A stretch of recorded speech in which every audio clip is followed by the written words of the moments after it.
lo voy a leer en voz alta en uno de los dos idiomas.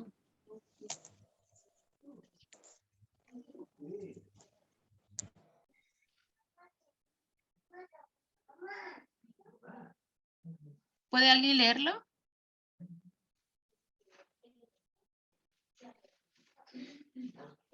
Sí, en español. Sí. Yeah, start at 45 to 51. Very Del end. 45 al 51. Felipe halló a Natanael y le dijo, hemos hallado a aquel en quien escribió Moisés en la ley, así como los profetas, a Jesús, el hijo de José de Nazaret. Natanael le dijo, ¿de Nazaret puede salir algo bueno? Le dijo Felipe, ven y ve. Cuando Jesús vio a Natanael que se le acercaba, dijo de él, he aquí el verdadero israelita en quien no hay engaño. Le dijo Natanael, ¿de dónde me conoces? Respondió Jesús y le dijo, antes que Felipe te llamara, cuando estabas lejos en la higuera, te vi. Respondió Natanael y le dijo, Rabí, ¿tú eres el Hijo de Dios? Tú eres el Rey de Israel. Respondió Jesús y le dijo, porque te dije, te vi debajo de la higuera, ¿crees? Cosas mayores que estas verás. Y le dijo, de cierto os digo, de aquí en adelante veréis el cielo abierto y a los ángeles de Dios que suben y descienden sobre el Hijo del Hombre.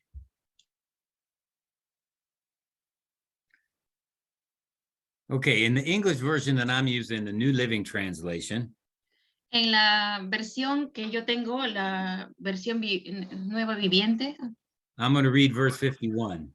voy a leer el versículo 51. And this is Jesus when he says, I tell you the truth, you will all see heaven open and the angels of God going up and down on the Son of Man, the one who is the stairway between heaven and earth. En la versión que él está leyendo dice que de cierto te digo que verás los cielos abiertos y ángeles subir y bajar. Can you repeat the part of the stairway? The one who is the stairway between heaven and earth. Dice el que deja la escalera entre los cielos y la tierra. So it calls Jesus the stairway. Jesus calls himself the stairway. Así que Jesús se está llamando a sí mismo la escalera. And he called out Philip to follow him. Y le está llamando a Felipe a que lo siga. And Philip goes to Nathanael and he says, hey, I found the Messiah. I found the one we've been waiting for. Y luego él va y dice, he encontrado al Mesías, he encontrado a aquel a quien estábamos esperando. And he says, come and see. Y le dice, ven y ve. Just come and see. Solamente ven y ve. And really that's our job as cross-cultural missionaries, cross-cultural workers. Y este es nuestro trabajo como obreros transculturales. We need to find people who are open to the gospel. Tenemos que encontrar gente que está abierta al evangelio. And take them to Jesus.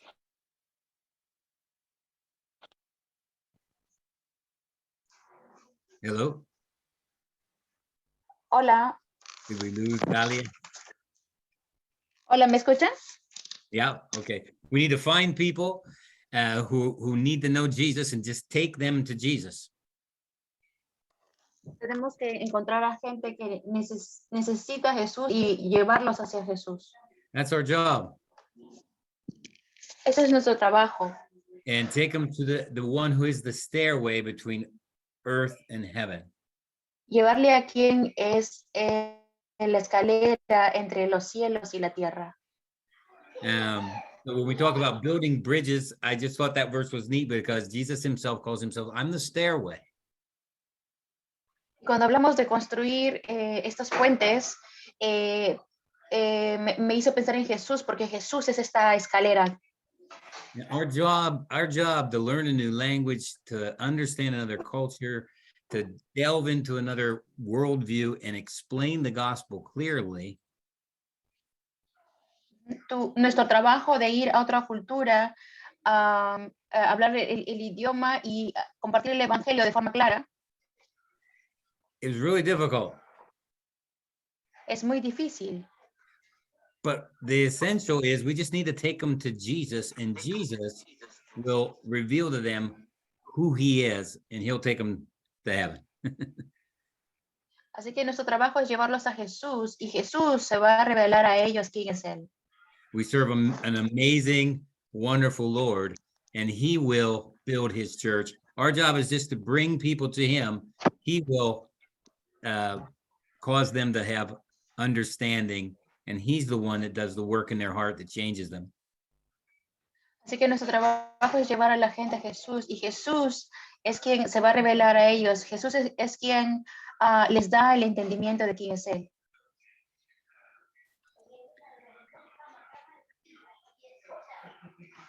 Hola. Yep, we're ready to go here. I'm just going to put up this on the screen share and go back. And one of the things that I teach a lot on and emphasize in the School of Missions is called Intercultural Communication. And we've been talking about that somewhat. Can you repeat that again? Sorry. It's okay. One of the things I teach on a lot in the School of Missions, different schools of missions, intercultural communication. We've been talking about that somewhat this week. We've been focusing on worldview and how to build bridges to people. Cuando enseñamos en las escuelas de misiones, hablamos de este tema de comunicación intercultural y hablando de esto, estamos hablando también de construir puentes. Okay, what I always say my goal is I want to develop students so that they become effective and competent cross-cultural communicators. Así que una de mis metas es desarrollar a que los estudiantes tengan sean efectivos y competentes como comunicadores transculturales. And the bottom end, the last part of this purpose statement says, we want students to develop friendships and share the gospel message with people of other cultures. Y también queremos que nuestros estudiantes desarrollen amistades y puedan compartir el evangelio en otras culturas. Okay, so remember yesterday we talked about intercultural competence.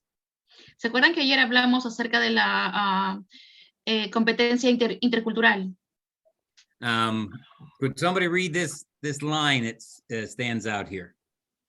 ¿Alguien puede leer este diapositiva? The black on the bottom? The whole thing. Research shows.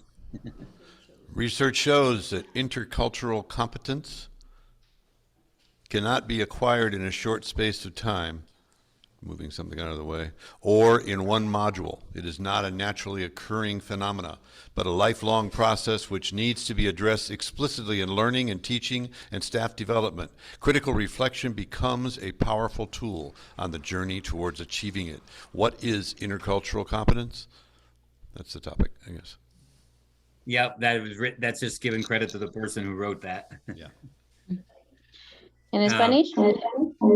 Hey, Dalia, do you have the PowerPoint from yesterday? Yo lo tengo en español. Muy bien. Sí, Carolina. Adelante, Carolina. La investigación muestra que la competencia intercultural no se puede adquirir en un corto espacio de tiempo o en un módulo. No es un fenómeno natural, sino un proceso de toda la vida que debe abordarse explícitamente en el aprendizaje, la enseñanza y el desarrollo del personal. La reflexión crítica se convierte en una herramienta poderosa en el camino hacia su consecución. ¿Qué es la competencia intercultural? Okay. The point that's important here is that we understand that developing intercultural competence Lo importante aquí es que desarrollar una competencia intercultural, what we talked about yesterday, lo que hablábamos de ayer, is a lifelong process. It's not something that comes easily. es un proceso que te puede durar toda la vida, no es un proceso fácil. I think of Naida there. She's lived in Japan and she's lived in, I guess, the United States culture or the American culture. Por ejemplo, Maya, ella ha estado viviendo en Japón y también en Estados Unidos. And she talked about how she was comfortable in both cultures.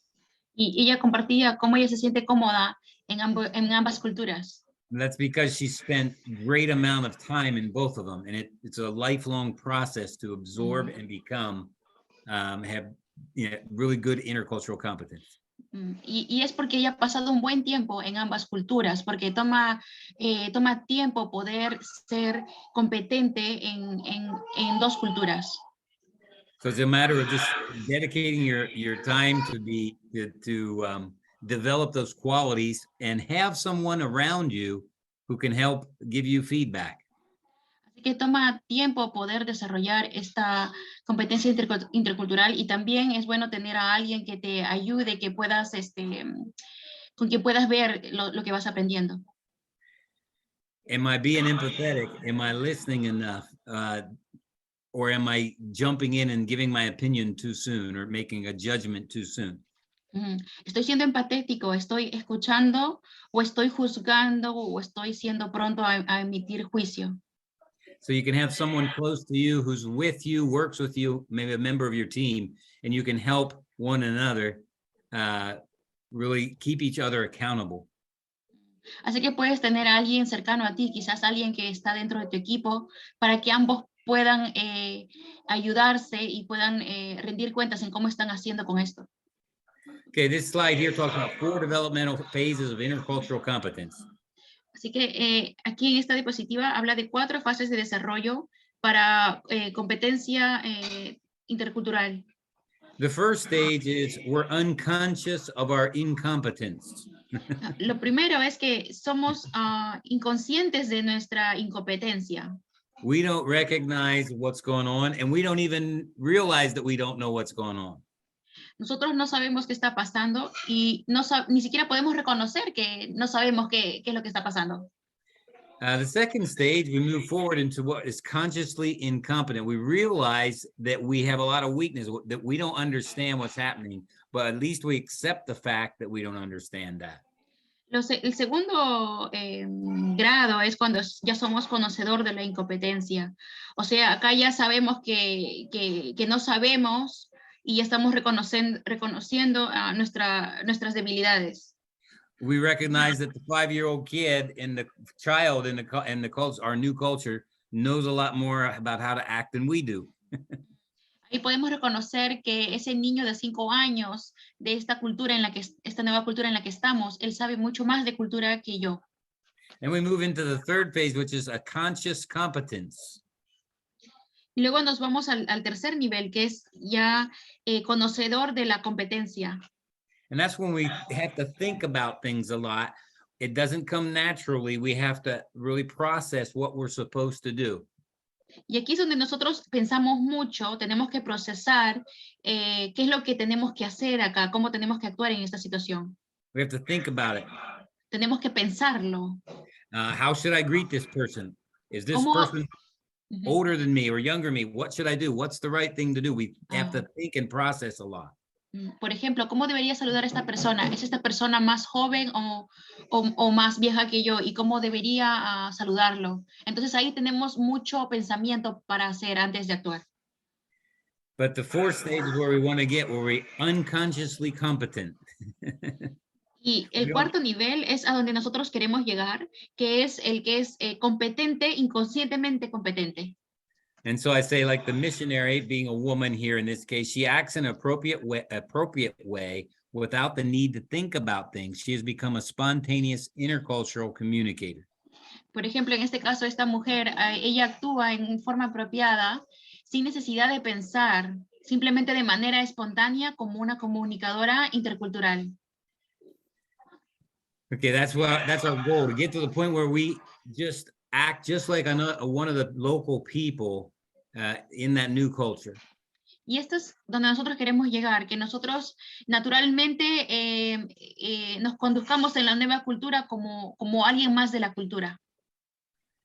Where we understand the humor, we know how to behave, and we don't have to think about it, we just do it because we've absorbed it now.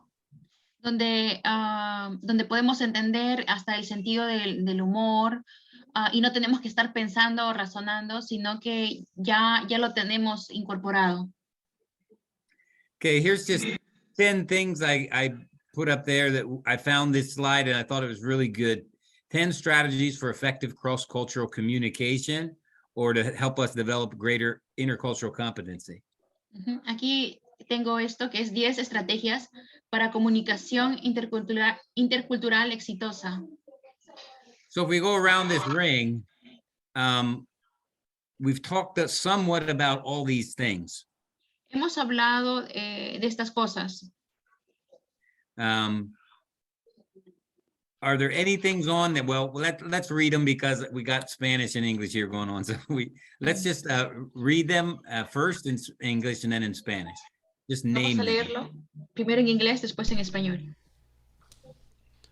Distinguish perspectives, build self-awareness, recognize the complexity, avoid stereotyping, respect differences, listen actively, be honest, be flexible, think twice, and ask questions.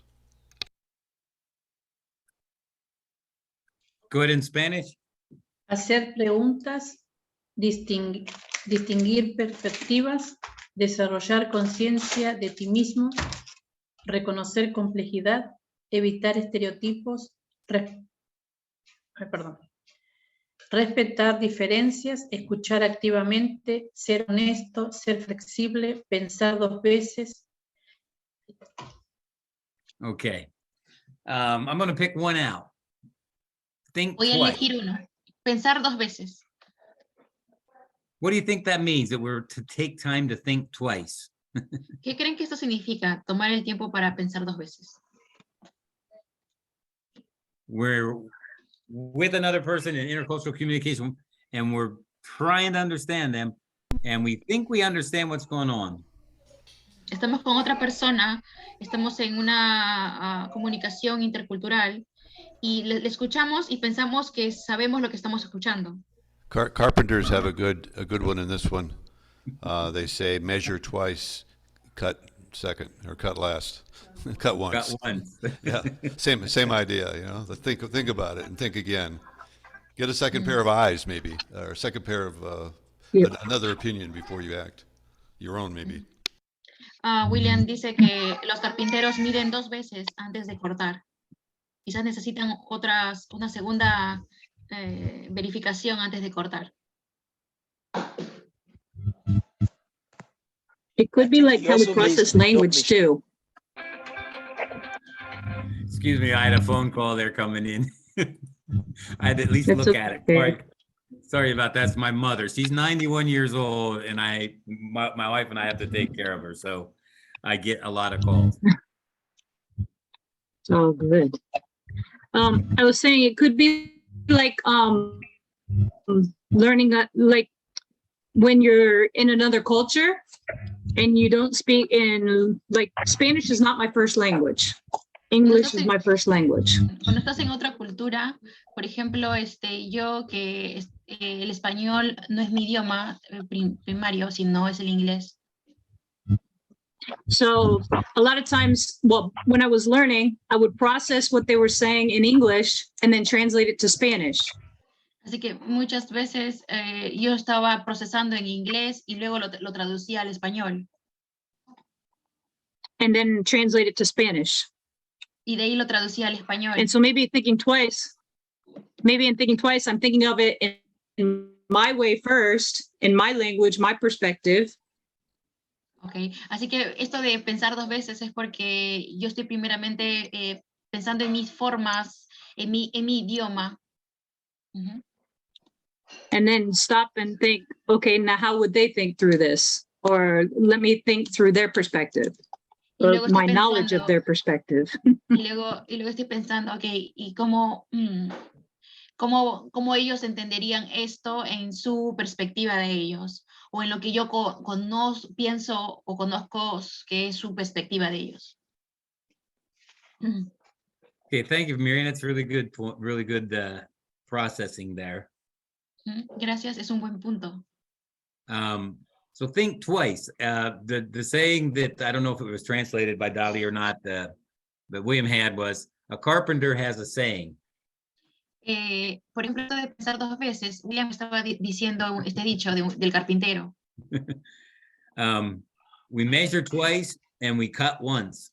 Que medimos dos veces y cortamos una vez. You know, we're measuring a board, we measure it twice to make sure, and then we cut it once. Que cuando medimos una mesa, la medimos dos veces y luego cortamos una vez. Why do they say that? ¿Por qué dicen esto? Because sometimes we mess up and we measure wrong the first time. Porque a veces metemos la pata cuando medimos solamente una vez. Done that. And if we measure the board too short and we cut it too short, well, we just ruined the board. Now we can't use it. Porque si medimos que era menos y la cortamos más chica, ya lo arruinamos porque no podemos agrandarla. And it's really important to remember that everything we do communicates. Y tenemos que recordar que todo lo que nosotros hacemos comunica. Our actions, our gestures, we're communicating with everything we do and we say. Nuestros actos, nuestros gestos, comunicamos con todo lo que decimos y con todo lo que hacemos. And once we decide to say something, we can't take it back. Y cuando dijimos algo, ya no podemos retirar esas palabras de regreso. So if we say something that could offend people or cause harm, that's very difficult to undo. Así que si dijimos algo que pudo herir a una persona, ya eso es algo difícil de deshacer. We make a judgment about a cultural value, and we express our dislike or our disdain for that. We could end up doing a lot of damage, and then we have a difficult time undoing that. Así que si hicimos un juicio cultural o de valor, ya está hecho, vamos a tener un tiempo difícil de poder deshacer eso que ya dijimos. So we need to think twice, we need to be slow, we need to really try to evaluate. Así que tenemos que pensar dos veces, tenemos que evaluar antes de hablar. Okay, the other one that I would like to point out down there is just be honest. Lo otro que quiero resaltar es esto que dice ser honesto. I don't know how many times I was too prideful to admit that I really didn't know what was going on. A veces era tan orgullosa que me costaba admitir que no entendía qué era lo que estaba pasando. And my new culture, I was trying to figure out what was happening, and I just assumed that I understood. Y en mi nueva cultura, saber qué era lo que estaba pasando y yo solamente asumía que sabía lo que estaba pasando. And I made a lot of mistakes that way. Said things, did things that I regret I shouldn't have done. Y cometí muchos errores, cosas que dije o hice que no debía hacerlo. That's okay. We all make a lot of mistakes as we go on this road of language learning and cultural acquisition. Pero está bien porque todos cometemos errores cuando estamos aquí en un nuevo idioma o una nueva cultura. And we just have to have grace towards ourselves and forgive ourselves and keep moving forward. Y tenemos que darnos gracia a nosotros mismos, perdonarnos a nosotros mismos y continuar. We also have to learn to just be honest and say, I'm sorry, I don't understand. También tenemos que ser honestos y decir, lo siento, no entiendo. And ask and try to figure it out. Ask for help. Y preguntar, tratar de entender. And ask for help. Y pedir ayuda. Don't be too proud to say, hey, I really don't get what's going on. Could you help me understand? Así que no seas tan orgulloso de no pedir qué es lo que está pasando, quiero entender.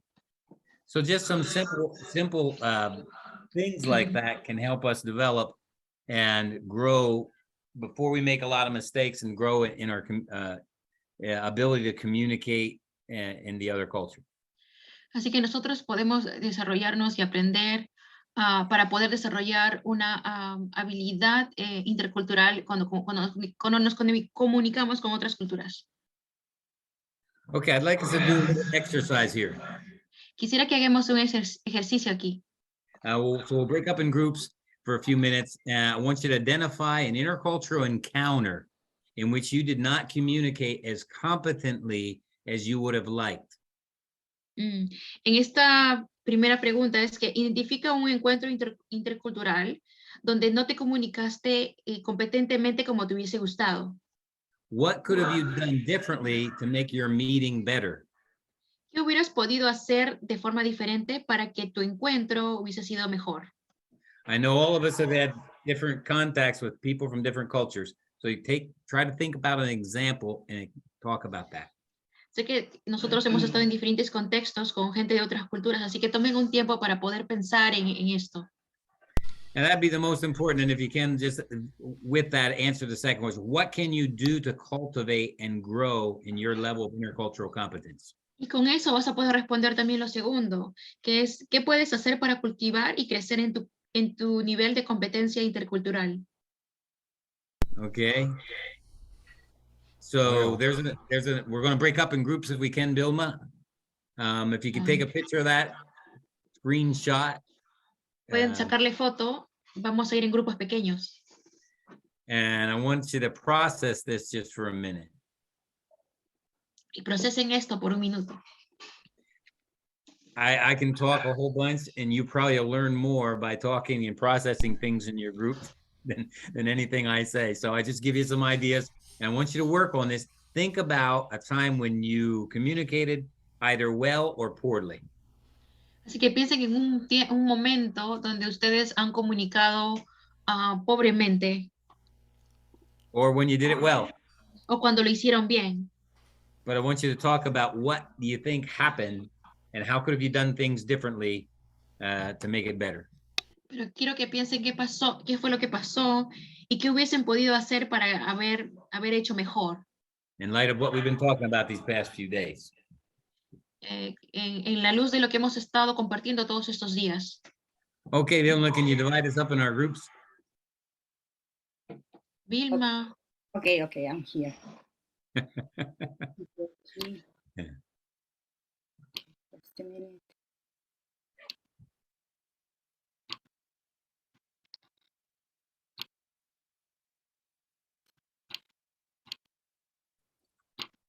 While she's doing that, if you have this 2-page handout that I sent to Vilma, if she sent that to you. Yes, I already sent that. Si tienes esta página que les enseñé, si Vilma les ha dado eso. It's in English, but if you have that or if you have it digitally, keep that handy because I'd like to just look at that when we're done with this exercise. Si lo tienen sería bueno si lo tuvieran a la mano mientras hacemos estos ejercicios. Me gustaría que lo tengan. It's really good. It's just entitled, What is Intercultural Competence? Está titulado, ¿qué es una competencia intercultural?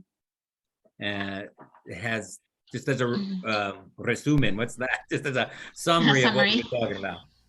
What's the title? Tiene un resumen de lo que hemos estado hablando. Yeah, the title that it should be is What is Intercultural Competence? ¿Qué es competencia intercultural? Así se llama el título. Yeah. I either sent it by Word or PDF, so should have got it in Word or PDF, one of the two. Quizás esté en formato de Word o PDF. I'm looking at what's up, Velma. I don't see anything by that name. Just this morning I sent in the WhatsApp, to the WhatsApp. Eso es en WhatsApp. Está en PDF. Not by that name. Different name. Yeah, I sent a bunch of things. I have to print them all to find it. That's not by that name. It starts with definition of intercultural. You will find it with that name. Definition of intercultural. Yeah, I don't see that. Okay, let's go. Okay, send again.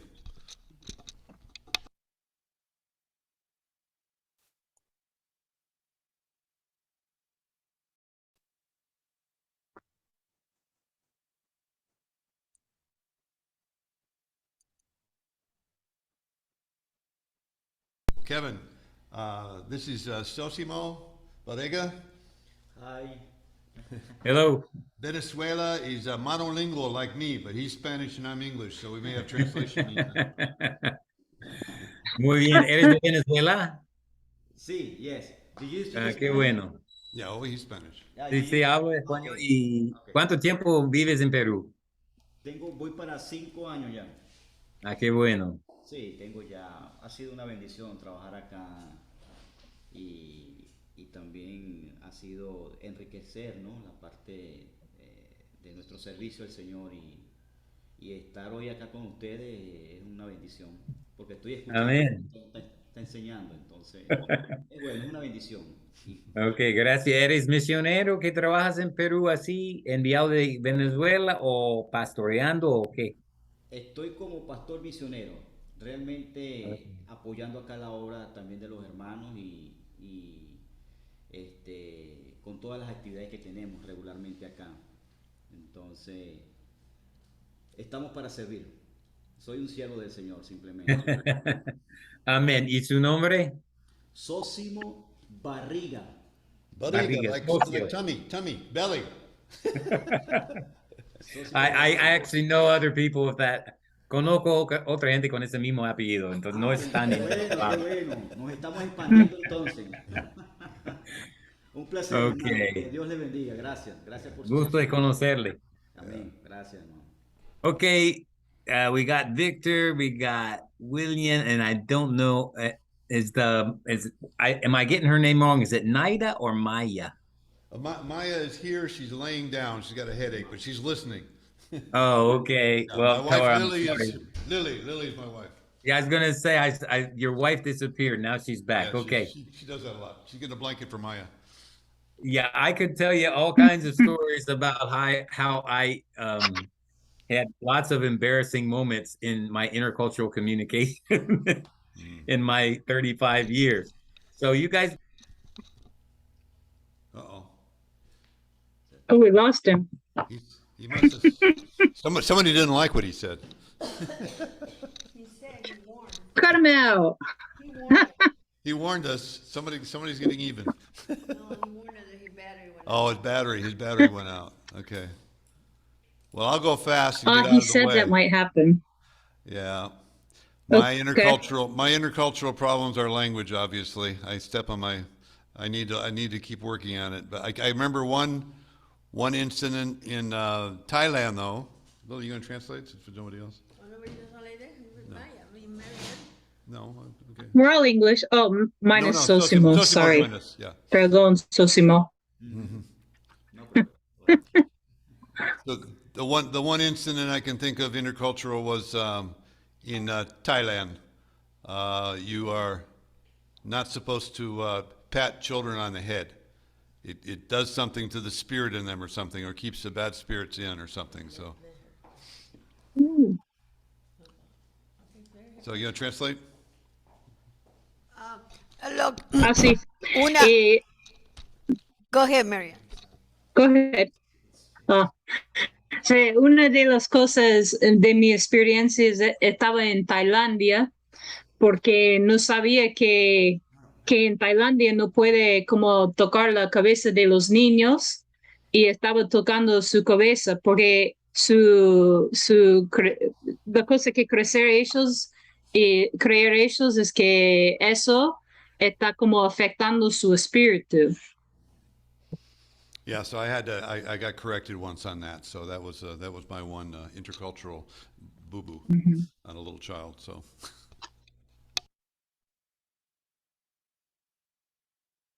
In my case, all I kept thinking, the only things that keep coming to mind have to do with the language.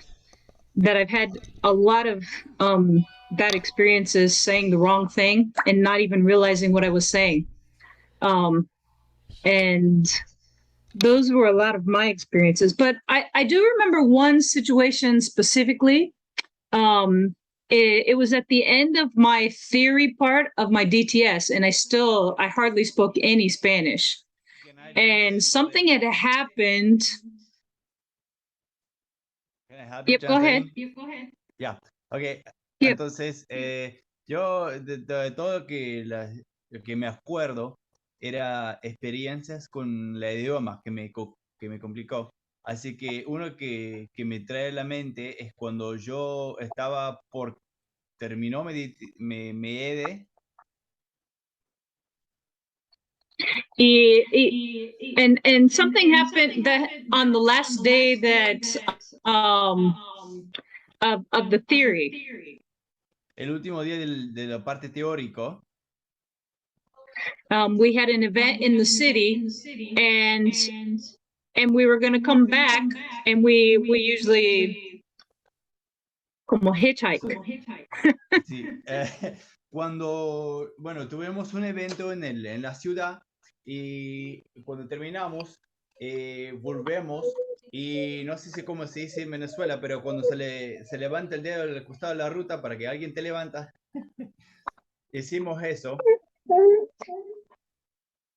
And one of my classmates, her parents drove by and just picked us up, but I couldn't find my leader to see if it was okay.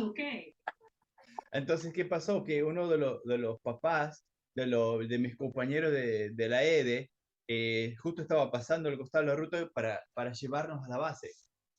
Y que sucedió que no encontré a mi líder para preguntarle si está bien si voy con ellos. And so I was looking, and my companion said, "Get in the car, it's okay." Entonces estaba mirando y mi compañero dijo que está bien, sube el auto nomás. And so we got back to the base, Entonces and I regresamos a la was base waiting for my leader, y estaba esperando a mi líder and she was really angry. y estaba muy, pero muy enojada. And she just started yelling at me in Spanish.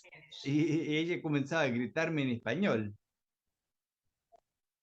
And one of the problems that I had is, and I still have this problem, is expressing myself through emotions in Spanish. Y es un problema que tenía y todavía me cuesta que expresar mis emociones en español.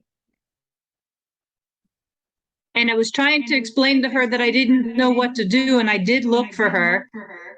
Y trataba de explicarle que no sabía qué tenía que hacer y estaba buscándola para preguntarla si está bien.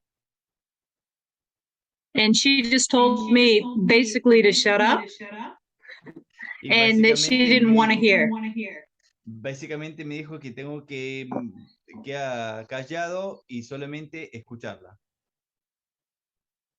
And so I went and sat down in the corner of the base and just was crying to God, what just happened? Y me fue a la esquina del terreno de la base y solamente lloré preguntando al Señor qué sucedió acá, qué pasó. And so in that experience, I just realized En esta that experiencia I needed to just calm down. Me di cuenta de otra vez esa experiencia, solo que tengo que calmarme. And be able to express myself more calmly, Y even though she wasn't really listening. y tratar de expresarme de una manera más tranquila, aunque ella no estaba escuchando. But I realized the problem was more the language barrier. Pero me di cuenta que el problema real era la barrera de idioma. Mm-hmm.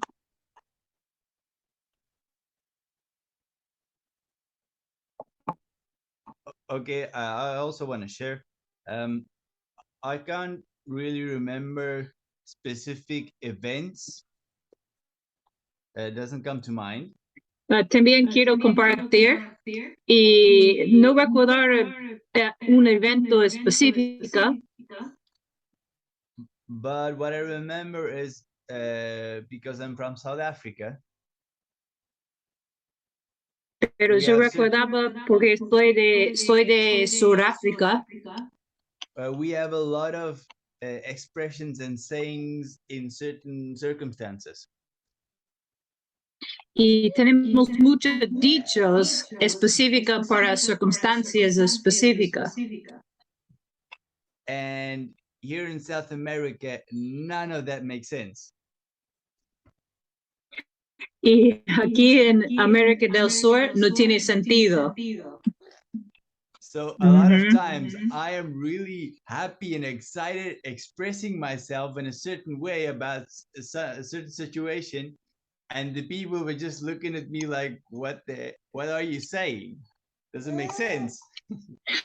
Y Y aquí estaba muy emocionada algunas veces y estoy expresándome en cómo yo sé y la gente está mirando como no tiene sentido que está hablando. And that happens to me a lot, even today, Y eso pasó mucho a mí. because unconsciously I just express myself and in certain circumstances and events that happen, and I just happy, and most of them are just happy expressions, and then the people just look at me like my wife already knows, like it doesn't make sense. Y como sin ser consciente estoy explicándome, expresándome con mucha emoción y alegría y todo, pero como hasta mi esposa sabe, está riendo porque ellos saben que no entendí nada ellos. Así que sí, el resto de las cosas que no me acuerdo momentos así tan específicos de unos eventos. Así que eso es lo que quiero compartir. Entonces, eso es que quería compartir porque no recordaba muchas experiencias específicas.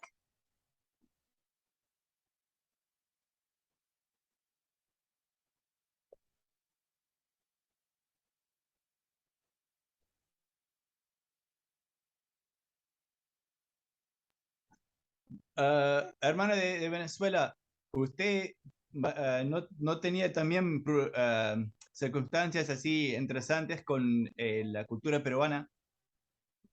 Sí, la cultura es uno de los obstáculos. Quizás a veces cuando se está realizando... Disculpa, hermano, habla un poquito más cerca el micro porque no se escucha bien. Ahí está. Sí, que uno de los problemas en las relaciones, en la cultura, es la comunicación. Y cada cultura tiene sus costumbres, ¿no? Entonces, a veces, sí, yo tengo muchas experiencias, pero claro, no específicamente para detallar una es difícil, ¿no? No recuerdo mucho. Pero, sí, pero, por ejemplo, yo soy una persona muy organizada. Me gusta mucho el orden. Y cuando yo agarraba la escoba para cumplir con mis tareas, o las herramientas de utilizar para cumplir con mis tareas, para limpiar el jardín, barrer, etcétera, yo colocaba todos esos instrumentos en el lugar donde estaban. Y a veces cuando yo comunicaba a alguien que cuando tomara las herramientas, las colocara en su lugar, a veces se percibía como que si fuese algo, una orden autoritaria. Pero a veces cuando especificamos algo, cuando nosotros informamos, decimos algo, es bueno dar un ejemplo en dónde debe estar esas herramientas ubicadas. Porque si lo dice en un idioma diferente, en una cultura diferente, tiende a confundir. Y a veces las personas en su cultura tienen por costumbre agarrar las herramientas y quizás dejarlas en otro lugar y no específicamente en el lugar que van. Y eso a veces choca, pues. Entonces, es un proceso adaptarse a otra cultura. Hay muchas palabras aquí que en Venezuela son palabras agradables y aquí son palabras desagradables. Entonces, me chocó al principio aquí ciertas cosas y me hacían sentir mal e incómodo, pero fui poco a poco aprendiendo a saber qué palabras utilizar adecuadamente. Entonces, finish. Ya, muchas gracias. Yo puedo compartir, I can share, even though I'm a Peruvian and I know the culture, a pesar de que soy peruana y conozco la cultura, hay cosas que chocan. Y yo pienso, some things you can be shocked. But what happened is, lo que pasa es que, aunque sean peruanos, entre peruanos, even though you're Peruvian, in between Peruvians, you have different upbringing. Tiene diferente cultura o donde has crecido, como tus padres te han criado. Y yo también, como mi padre era chino, era muy estricto. My father, Chinese, was very strict. So I expect, people to follow the rules. Yo espero que la gente siga las reglas. But I have learned to give it all to God. Yo he aprendido a dárselo a Dios y seguir en el trabajo, hacer lo que Cristo hizo. Just do what Jesus said. Siempre, I always keep that in mind. Siempre mantengo eso en mi mente. Nada me va a dejar, nada me va a influir o imponerse. Nothing is going to get in the way and influence me to do the work of God. Nadie me va a influir a dejar que no dejar de hacer la cosa de Dios. Así que lo hago sacrificially. I do it for Him. Even though I get upset, but I have to take a deep breath. Tengo que tener un respiro fuerte y respirar profundo y seguir adelante. O sea que, and you have to deep breathe, have a deep breath and keep going, because even within the same culture, you had different upbringing. Aunque tengan la misma cultura, Very tienen good. diferentes cómo han crecido. Solo la sangre de Dios nos puede unir. Only the blood of Jesus can unify us. Mhm. I can remember of experience that I had, but I remember stories that people tell me. For example, bueno, no me acuerdo bien de eventos específicas mías, pero me acuerdo que historias que gente me ha contado, experiencias que tenían de problemas o sí, con el idioma más que nada. For example, my wife, my family-in-law from Argentina, when they came to Peru, for example, they wanted to buy a clothes detergent to wash the clothes. En Argentina, okay, entonces mis suegros con mi esposa son de Argentina. Cuando llegaron acá, como dijo usted, hermano venezolano, que se dice las palabras diferentes. Por ejemplo, en Argentina se dice al detergente para lavar la ropa, se llama jabón en polvo. Y acá se llama detergente para ropa. Entonces, cuando ellos querían comprar el jabón para la ropa, pidieron a la tienda, la bodega, le pidieron si tiene jabón en polvo. Y la señora le dijo que no tiene eso. Sí, pero ahí está, atrás en el fondo, ahí está el jabón en polvo que quiero para lavar la ropa. No tengo eso. It is called detergent. ¿Ah? Se llama detergente, ¿no? Acá en Perú. Detergente, sí. Yeah. Entonces, en Argentina se llama jabón en polvo. Ah. Sí. Nosotros le decimos Así que jabón. es una experiencia que me ha encantado. Y eso, y por ejemplo, la ropa. En Argentina, un BBD se llama, en Argentina se llama musculosa. Entonces, acá cuando mi esposa quería comprar un BBD, no entendió la persona que le vendía y dice, no tenemos ese producto, pero dice, acá está. Dice, ¿usted cómo se llama eso? No, se llama BBD. Ah, ya, ok, porque en Argentina ese se llama musculosa. No sé por qué le ocurrieron eso, porque tal vez se muestran más músculos, qué sé yo, pero así se llama en Argentina. Así que así, bueno, hay varias otras experiencias también. Tal vez podemos escuchar a Jolie. Jolie, if he can share with us if he had some experiences with languages or something that happened to you with the cultural competence.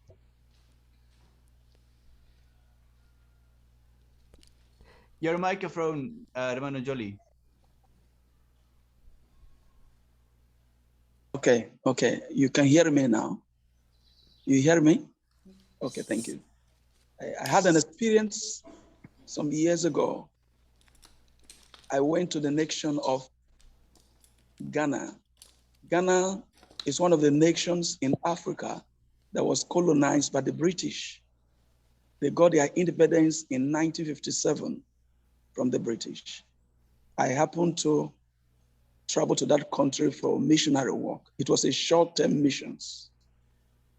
Short-term missions. I was there for about 3-4 months. I could recall after this teaching some of the mistakes made there, which I would have done better. One of them is I observe as I can retrospect and look back that the people were not really following me. I was preaching to them from my own worldview and not within the context of their worldview. Date back, over 15 years back. If it is now, I would have done it better. We have, in the audience I was speaking to 4 people, 4 categories of persons with 4 different languages. I need an interpreter. When I preach, they have to translate to 4 languages. It was a complex audience. You will preach different languages. We have to interpret. And it was really not easy. But all the same, my illustrations or my storytelling may have been relevant to maybe just one of the tribe, not all of them. So if it is now, I would have done it better. It was really challenging time for me. It was really a challenging time for me to be speaking to an audience in a crusade, in an outreach, where you have 4 tribes and preaching. It wasn't easy. So if it is now, the things I would have done differently is to learn to study the people, understand the people in that audience, in my domain, 1. 2, I ought to have also learned about storytelling, so I know what is peculiar to them, to be able to illustrate my message of the gospel to them. And 3, and final, my message ought to be brief, because I was having 4 tribes, 4 ethnic persons, categories of tribes in the audience. So to make it brief, one song we were always singing that was generalized to all of them was a hallelujah song. Whether you are a British,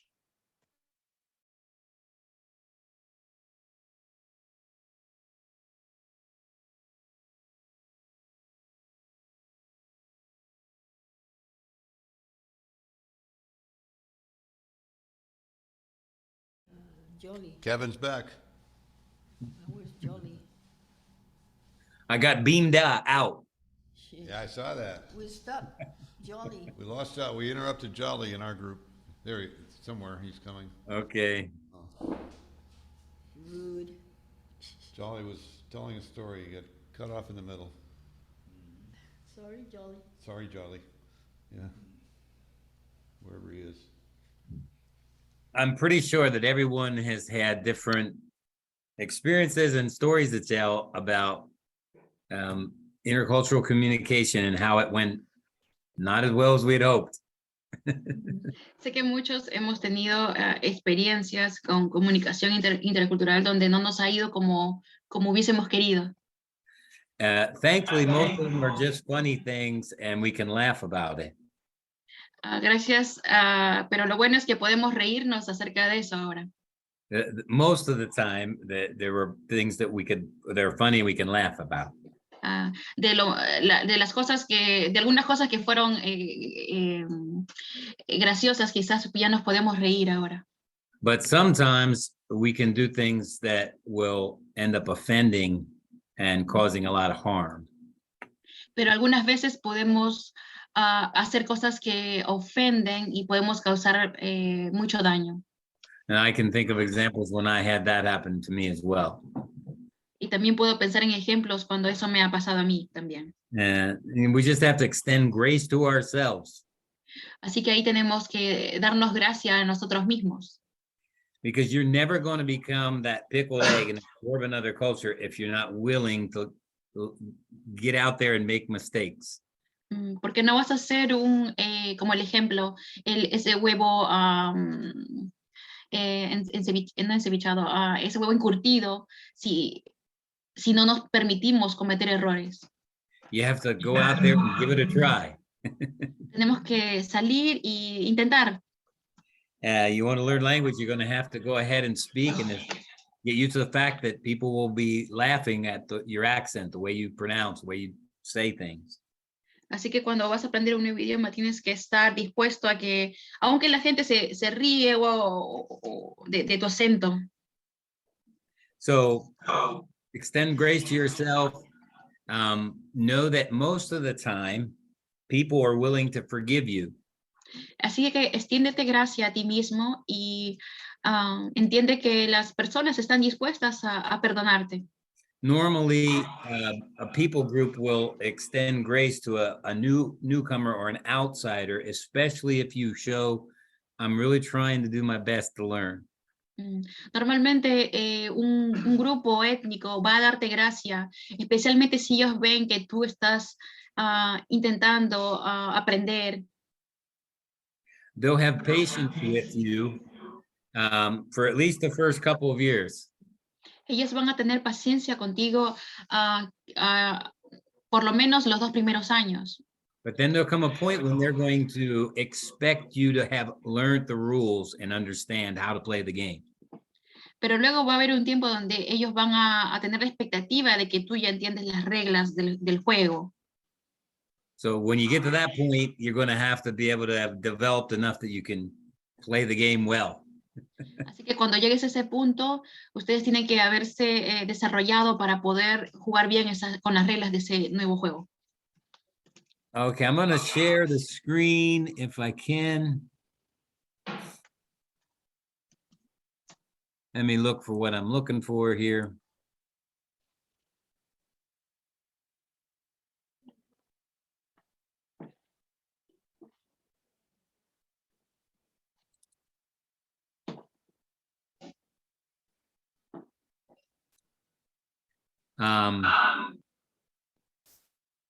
Can you read that? ¿Pueden leer eso? Is it too small? ¿O está muy pequeño? Está bien, se ve bien. Sí se puede leer. Cada uno puede aumentarlo en su computadora. Okay. Try to get it in the middle here. There we go. This was the article I was talking about. Este es el artículo del que les estaba hablando. And I don't have this translated in Spanish. Well, I do, but I can't find it.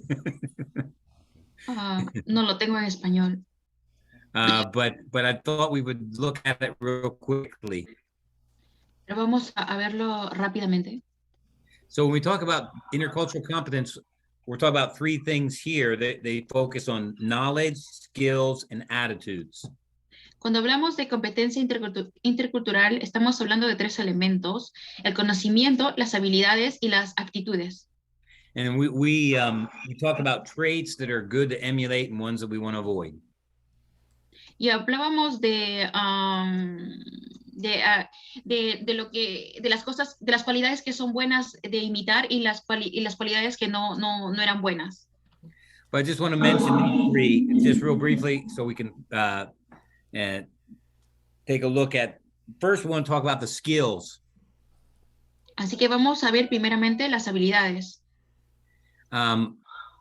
Those are the things and the traits that we mentioned, some of those very things yesterday: listening, observing, evaluating, using patience and perseverance, viewing the world from others' perspectives. Y algunas de estas cosas es de lo que mencionábamos ayer: escuchar, observar, evaluar usando paciencia y perseverancia, y ver el mundo desde la perspectiva de otras personas. How do you develop skills? ¿Cómo desarrollas estas habilidades? Whatever skill it might be, like dribbling a basketball. Cualquier habilidad que fuera, por ejemplo, cuando juegas básquetbol. Practice. Exactly, William. It's just repetition, repetition, repetition. Exactamente, es a través de repetición, repetición, repetición. And one of the things that we talk about is being accountable, but having friendly accountability. Y una de las cosas que decíamos es que es bueno rendir cuentas, tener un amigo a quien nosotros podamos rendir cuentas. Yeah, we talk a lot about in frontier missions, having friendly accountability one with another. En misiones fronterizas hablamos de esto, de de rendir cuentas, tener a un amigo a quien podamos rendir cuentas. If we're a part of a team, we need to be in a relationship with our teammates that we can have friendly accountability. Si estamos en un equipo, tenemos que desarrollar amistades para que podamos tener este tiempo de rendición de cuentas con algún amigo. So when we talk about skills, we need to have someone around us who's willing to help us learn. Hey, you weren't listening very well. Hey, you weren't asking questions. You were talking too much. You didn't take time to hear what the other person said. Así que cuando tenemos un amigo necesitamos a alguien que nos diga, hey, hablaste mucho o no escuchaste a la otra persona, lo que la otra persona tenía que decir.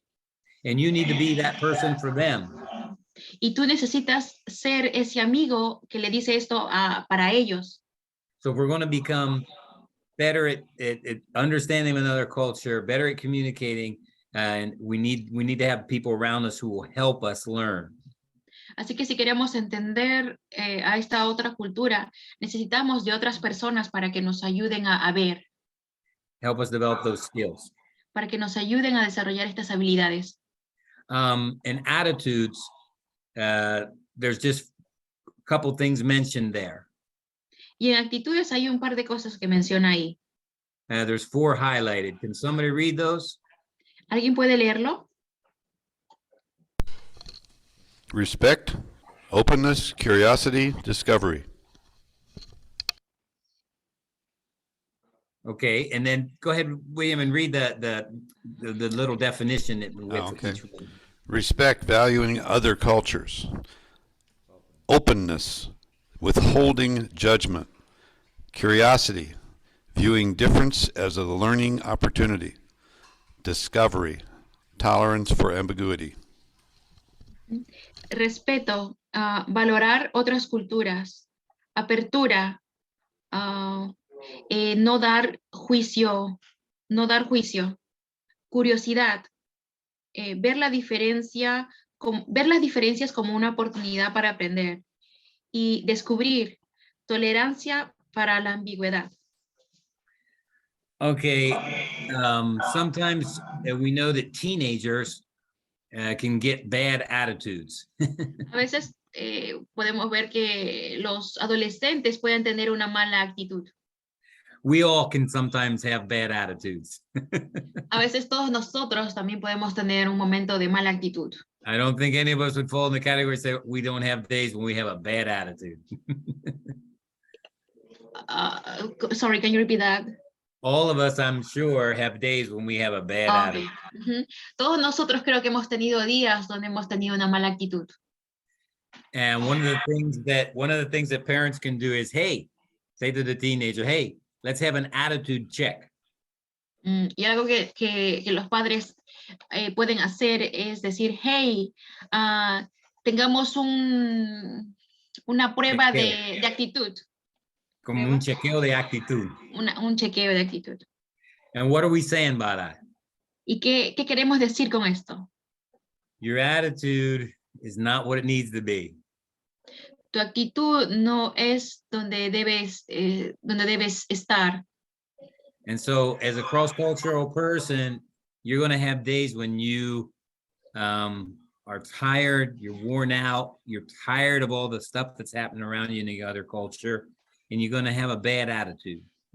Así que como misionero transcultural van a haber veces donde vas a estar cansado de lo que está pasando alrededor y vas a tener una mala actitud. You're not going to be respecting and open and curious and willing to discover. No vas a estar con esta actitud de respeto, de apertura, de curiosidad y de descubrir. But again, you need somebody around you that says, hey, let's have an attitude check here. Pero vas a necesitar de alguien que te pueda decir, hey, hay que tener un chequeo de actitud aquí. Yeah, that's just that friendly accountability again that can help us keep us in a place where we'll be where we want to be. Así que ahí está esa amistad donde vamos a rendir cuentas para que nos ayuden a vivir en el lugar en el que estamos. And then if we look at that third category over here called knowledge. Y si vamos a esa tercera categoría que se llama conocimiento, in that I want to include lots of different things, knowledge of the local culture and our people that God has called us to.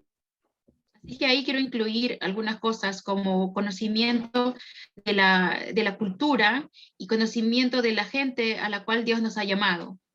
And remember, I talked about trying to take time to find history books, maybe in English or your own language that you can understand. Read and learn about the history of your people. Así que se acuerdan que les decía que es bueno también leer libros de historia, ya sea en inglés o en tu idioma, de leer y aprender la historia de esa gente. And the history of the country in which they live. La historia del país en donde ellos viven. A lot of times, people have suffered and been exploited or have suffered mistreatment. Así que muchas veces estas personas han sufrido o han sufrido explotación o han sido maltratados. And that has been something that's been very significant in them as a people group. Y eso es algo que ha sido fuerte, significante para estas personas de este grupo étnico. And you need to know about that if you're going to be presenting the gospel to them. Y ustedes tienen que saber eso si les quieren presentar el evangelio a ellos. So there's all kinds of things that we can learn and take time to understand our people as best we possibly can. Así que hay muchas cosas que podemos hacer para poder entender a estas personas, lo más que podamos. Okay, I'm just going to show you the second page here. And that just gives you in those three areas of knowledge, skills, and attitudes. And if you get a chance, you can read over that and look at it. But I found this to be a really good short article that is helpful to help us understand what the intercultural competence is. Así que hay también tres subtítulos: conocimiento, habilidades y actitudes, y por ahí lo pueden rever después, porque he encontrado que este artículo es muy importante, es muy bueno. Now, if you were giving yourself an evaluation on a scale of 1 to 10. Si te hicieras una evaluación a ti mismo con puntuación del 1 al 10. 1 being poor and 10 being the highest. 1 siendo el que menos te califica, pobre, y 10 es tu calificación más alta. What number would you give yourself? ¿Qué nombre te darías a ti mismo? My intercultural competence is it a 5? Is it a 9? Is it a 3? Mi competencia intercultural, ¿en qué nivel está? ¿Es un 5? ¿Es un 3? And this is just an evaluation of taking a look at yourself and saying, what can I do to develop these character traits and these attitudes that will help me be a better intercultural communicator? Pero la pregunta es, ¿qué puedo hacer para poder desarrollar estas cualidades o habilidades o conocimiento para ser un mejor comunicador a nivel intercultural? Okay. We have a little bit more time before our break, about 15 minutes. So I'm going to go to another one that I hope will be just just trying to give you bits and pieces of things that I hope will be helpful to you as a missionary. Estoy dándoles partes de lo que puede ser de ayuda para ustedes como misioneros. And I hope that some of these things I'm sharing are clicking with you and making sense. Espero que les esté llegando a ustedes y tome sentido. Going to look at this, what we call cultural adaptation. Vamos a ver a esto que es la cultura, adaptación de cultura.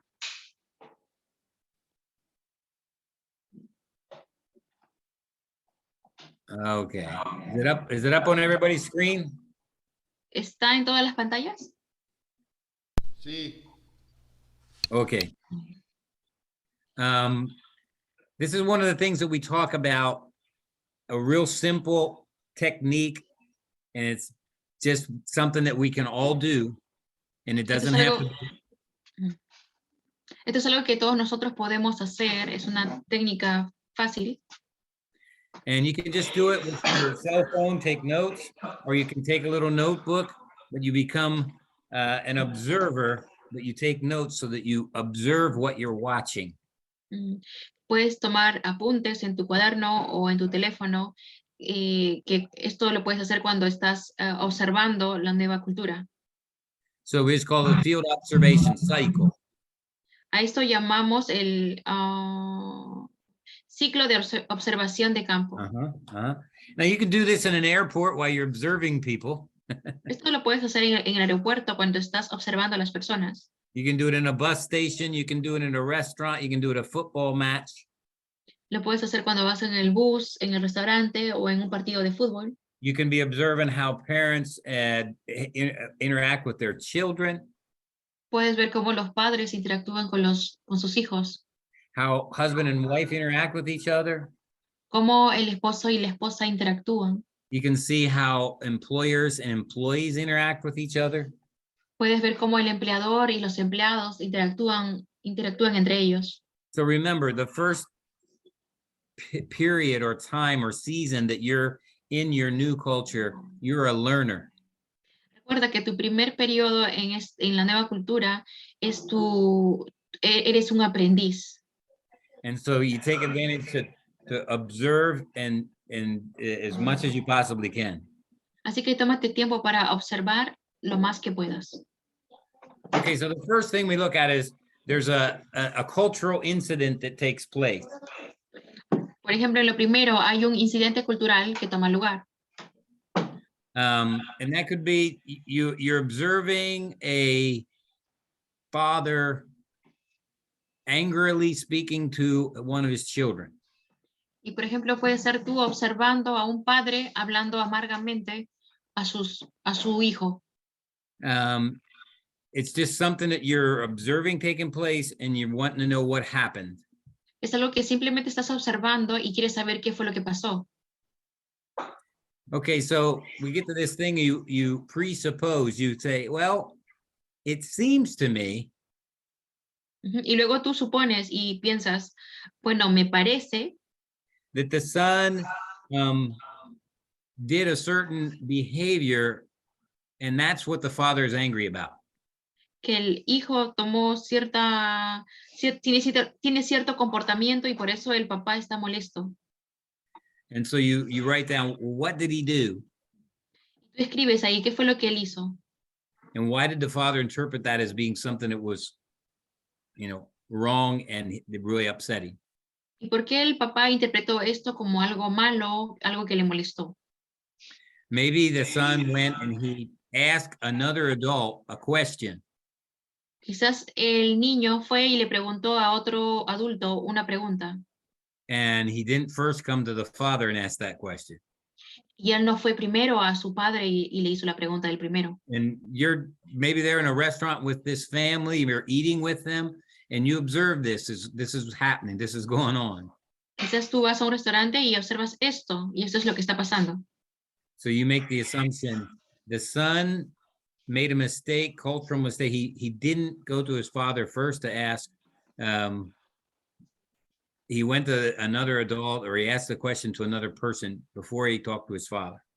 Así que ahí puedes hacer tu suposición de que, bueno, el hijo hizo algo culturalmente equivocado. Él no fue primeramente a preguntarle al padre, sino él fue a preguntarle a alguien más, a otro adulto.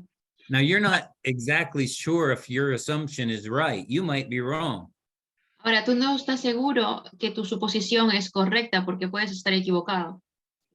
So you're just in the second phase of you make an assumption, you think, I think this is what happened.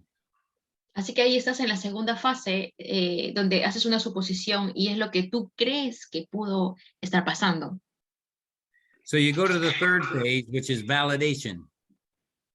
Te vas a la tercera fase, que es la validación. How are you going to validate your assumption? ¿Cómo vas a validar tu suposición? I got to find out if I'm right or wrong about what my assumption is about correct behavior. Voy a querer saber si estoy en lo correcto o equivocado acerca de lo que he supuesto. How can you validate something? ¿Cómo puedes validar algo? You have to test it. You have to go. The first and easiest thing would be to go to someone who really understands the culture well and who speaks your heart language. Vas a tener que ponerlo a prueba. Sería ir a alguien que tú conoces y que conoce la cultura bien, pero que también entiende tu idioma materno. Maybe it's your language teacher or someone who's another missionary who's been there a long time. Puede ser tu profesor de idioma o puede ser otro misionero que ha estado ahí por mucho tiempo. And you just tell them, this is what I was at a restaurant, this happened, this was a cultural incident. The father was, hollering at the son did this. Is my assumption that he went and talked to another adult before he went to his father. Is that something that offended the father, do you think? Así que ahí irías y le contarías a esa persona tu observación de lo que viste, que el niño hizo algo que molestó al padre y al parecer era consultar con otro adulto, y le preguntas, ¿es esto algo que puede haber causado molestia en el padre? So this person who understands the culture well could, oh yeah, that was something that was really offensive to the father. The son made a mistake. He should not have acted that way. Así que eso es algo que le puedes preguntar a esta otra persona y esta persona te va a decir, oh sí, eso es algo que realmente pudo haber ofendido al padre. No, el niño no debería haber hecho eso. Or they may say, no, that's not a problem. Must have been for some other reason. And so my assumption is wrong. Or maybe my assumption is right, depending on what the language learner or language teacher tells you. Así que él te puede haber dicho también que no, en realidad no, eso no era motivo para que se moleste, debía haber sido otra cosa que le molestó al padre. Entonces ahí te das cuenta tú que tu suposición estaba equivocada. Entonces es bueno hacer esta pregunta al profesor de idioma o a la persona que vas a consultar para que sepas si tu suposición fue correcta o incorrecta. Oh, in a minute, we'll look at another thing like this. It'll have a different example. Of how we observe, we make an assumption or a supposition, and then we try to validate that, and then we learn. Is this what really happened or not? Después vamos a ver otro ejemplo de este mismo ciclo de observación, suposición, validación y de aprendizaje. Another practical way is to validate is just to, if you observe a behavior, you can say, well, I'm going to do that and see what happens. Otro ejemplo de validación es cuando haces algo y le dices, bueno, voy a hacer esto y voy a ver qué pasa. When you observe something, you observe a certain behavior, you say, hey, I think this is what happened. Cuando tú observas cierto comportamiento y dices, creo que esto es lo que está pasando. So I'm going to do that very same thing. Así que yo voy a hacer lo mismo. And see if my assumption is correct. Y ver si lo que asumo o lo que supongo es correcto. If the people look at you in horror and because maybe you did something that was inappropriate for your age or for your sex.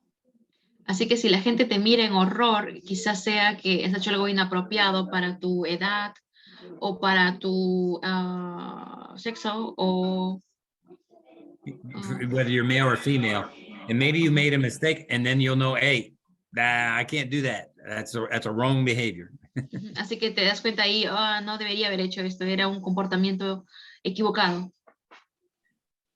So the last thing you do is once you validate your assumption, then you just apply that and you learn to apply that, and you've done a cycle, and you just continually observe, you make an assumption, you validate, and you apply. Así que después de haber hecho validación sobre lo que habías, el supuesto o lo que habías asumido, entonces ahí puedes llegar a aplicar si algo te sirve o no, y luego vuelves a continuar a empezar este círculo de observación, suposición, validación. Okay. I don't have a clock here. Okay, I got a few more minutes yet. Okay, let's look at this. A cultural incident occurs. Vamos a ver esto del incidente cultural. Now, we expect others to be like us, but they aren't. Esperamos que otros sean como nosotros, pero no lo son. Thus, a cultural incident occurs. Esto es algo que ocurre, incidente cultural. We expected the people to react in a certain way, but they reacted very differently than what I expected. Que esperamos que las personas reaccionen de forma diferente, pero reaccionen de una forma, pero ellos reaccionan de forma diferente. So I'm confused. I don't know what's happening now. Así que estás confundido. No sé qué es lo que está pasando ahora. Let's take the example of one of the women in the Spanish-speaking group gave. Okay, vamos a dar el ejemplo del grupo pequeño en el que estábamos de español. The one woman said she was in India. Let's say that she's in India and she offers her left hand to her friend or to an older person that she wants to greet. Digamos que ella está en India y ella ofrece su mano izquierda para poder saludar a otra persona. And they react like they're offended, and they react in a way that you don't understand what's going on. You don't know the rule. Why is that offensive? Y ellos reaccionan de una forma como que se han ofendido y tú no sabes qué es lo que está pasando, no sabes por qué se ofendieron. Okay, we're going to react in one way or another when these incidents occur. Nosotros vamos a reaccionar de una forma u otra cuando estos incidentes pasan. So first thing we can do is we react without thinking. Lo primero que podemos hacer es reaccionar sin pensar. We begin to judge the other person. Why do they treat me like this? We're going to possibly be offended. Empezamos a sentir dolor o a sentirnos heridos por lo que y empezar a juzgar a la otra persona. These people aren't friendly. That's why she got angry. She doesn't want to greet me. Y pensamos, las personas no son amigables. Ella no me quiere saludar. So we're reinforcing our negative stereotype. Y estamos reforzando nuestro estereotipo negativo que tenemos.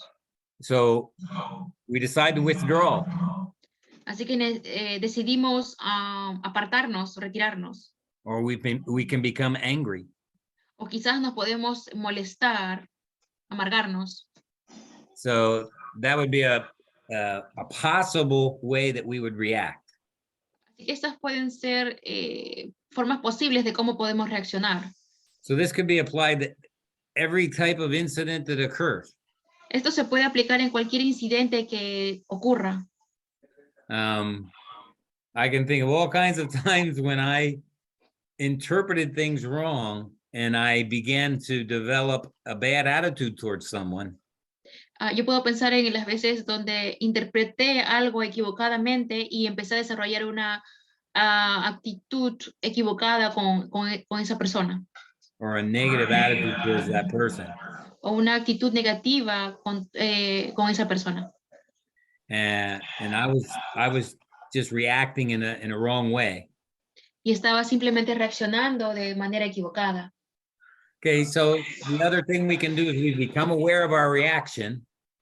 Lo otro que podemos hacer es cobrar conciencia de nuestra reacción o de la reacción. Why am I wanting to withdraw? Why don't I want to be around these people? Why am I getting angry? ¿Por qué estoy queriendo apartarme? ¿Por qué me estoy molestando con esas personas? Okay, we think twice. We take the time to think this through and we reflect on what might be the cause. Así que ahí pensamos dos veces y tratamos de reflexionar cuál es la causa. Maybe this reaction is not right. Maybe I need to get somebody to help me understand this. Quizás esta reacción no está bien. Quizás necesita a alguien para que me ayude a ver correctamente. And we get to the point where we calm down, we learn about it, we observe the situation, and we gain understanding. Y ahí llegamos a un momento donde podemos calmarnos y observar para poder tener un mejor entendimiento. In this case, let's just say, hey, she's not offended by me. She actually likes me, but she is not going to accept my left hand because that's the hand that people in India use to clean themselves after they go to the bathroom. Así que ahí puedes pensar, no, ella en realidad no estaba molesta conmigo o a ella le agrado, simplemente ella no me quiere no quiere recibir mi mano izquierda porque esa es la mano que ellos usan para limpiarse cuando van al baño. So I developed then a culturally appropriate expectation. I learned the rules of the game. Así que ahí desarrollo una expectativa ya cultural, ya aprendo las reglas del juego. Okay, the side on the right, the red or the pink, is we react with our emotions. La parte rosada o roja es donde nosotros reaccionamos con nuestras emociones. Without thinking. Sin pensarlo. And the one on the left is we have cognitive complexity. We say, okay, I'm not going to react. I'm going to try to calm down and think through this. Y en la parte izquierda es nuestra parte cognitiva, es donde nosotros pensamos, tomamos un tiempo para pensar acerca de la situación. And this is a good thing for resolution of conflict as well. Y esto es algo muy bueno también cuando vamos a resolver conflictos. But we're always going to be having all these cultural incidents as we observe and we learn to go into our new culture. Siempre vamos a tener estos incidentes culturales mientras observamos o estamos en tiempo de aprendizaje en una nueva cultura. We just have to take time to, what we say in English, chill out. Solamente tienes que tomarte el tiempo para que puedas relajarte un poco. Yeah, and think through what's going on. Y poder pensar qué es lo que está pasando. Rather than just react. En vez de simplemente reaccionar a ello. Okay, I'll just mention this last thing and then we'll go on our break. Voy a mencionar esto último y luego vamos a ir al descanso. Or maybe we'll just we're already at our time for our break, so I don't want to take away from that. There's just one more slide, but we'll come back to it. Ajá, o podemos ir al break. Ya es la hora del break. Sí, estamos cansados.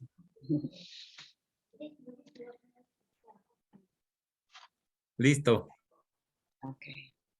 You thinking of questions that you might have? Piensen en preguntas que tengan. Okay, we are going to have 15 minutes of break. So after 15 minutes, you come back at 11 o'clock. Okay, vamos a tener 15 minutos de break y a las 11 estamos de regreso. Okay, nos vemos.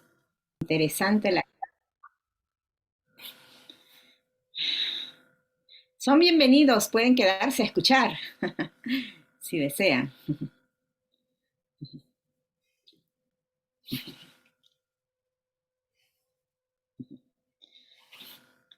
Son bienvenidos a escuchar. Oh, okay. Teníamos unos 15 minutos de reunión acá, aprovechando que nos diste 15 minutos. Okay. Pero ya terminamos.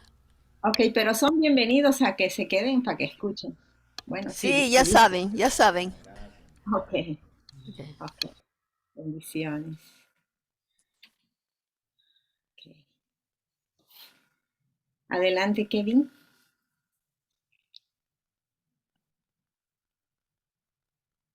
Un momento, aquí estoy queriendo conversar.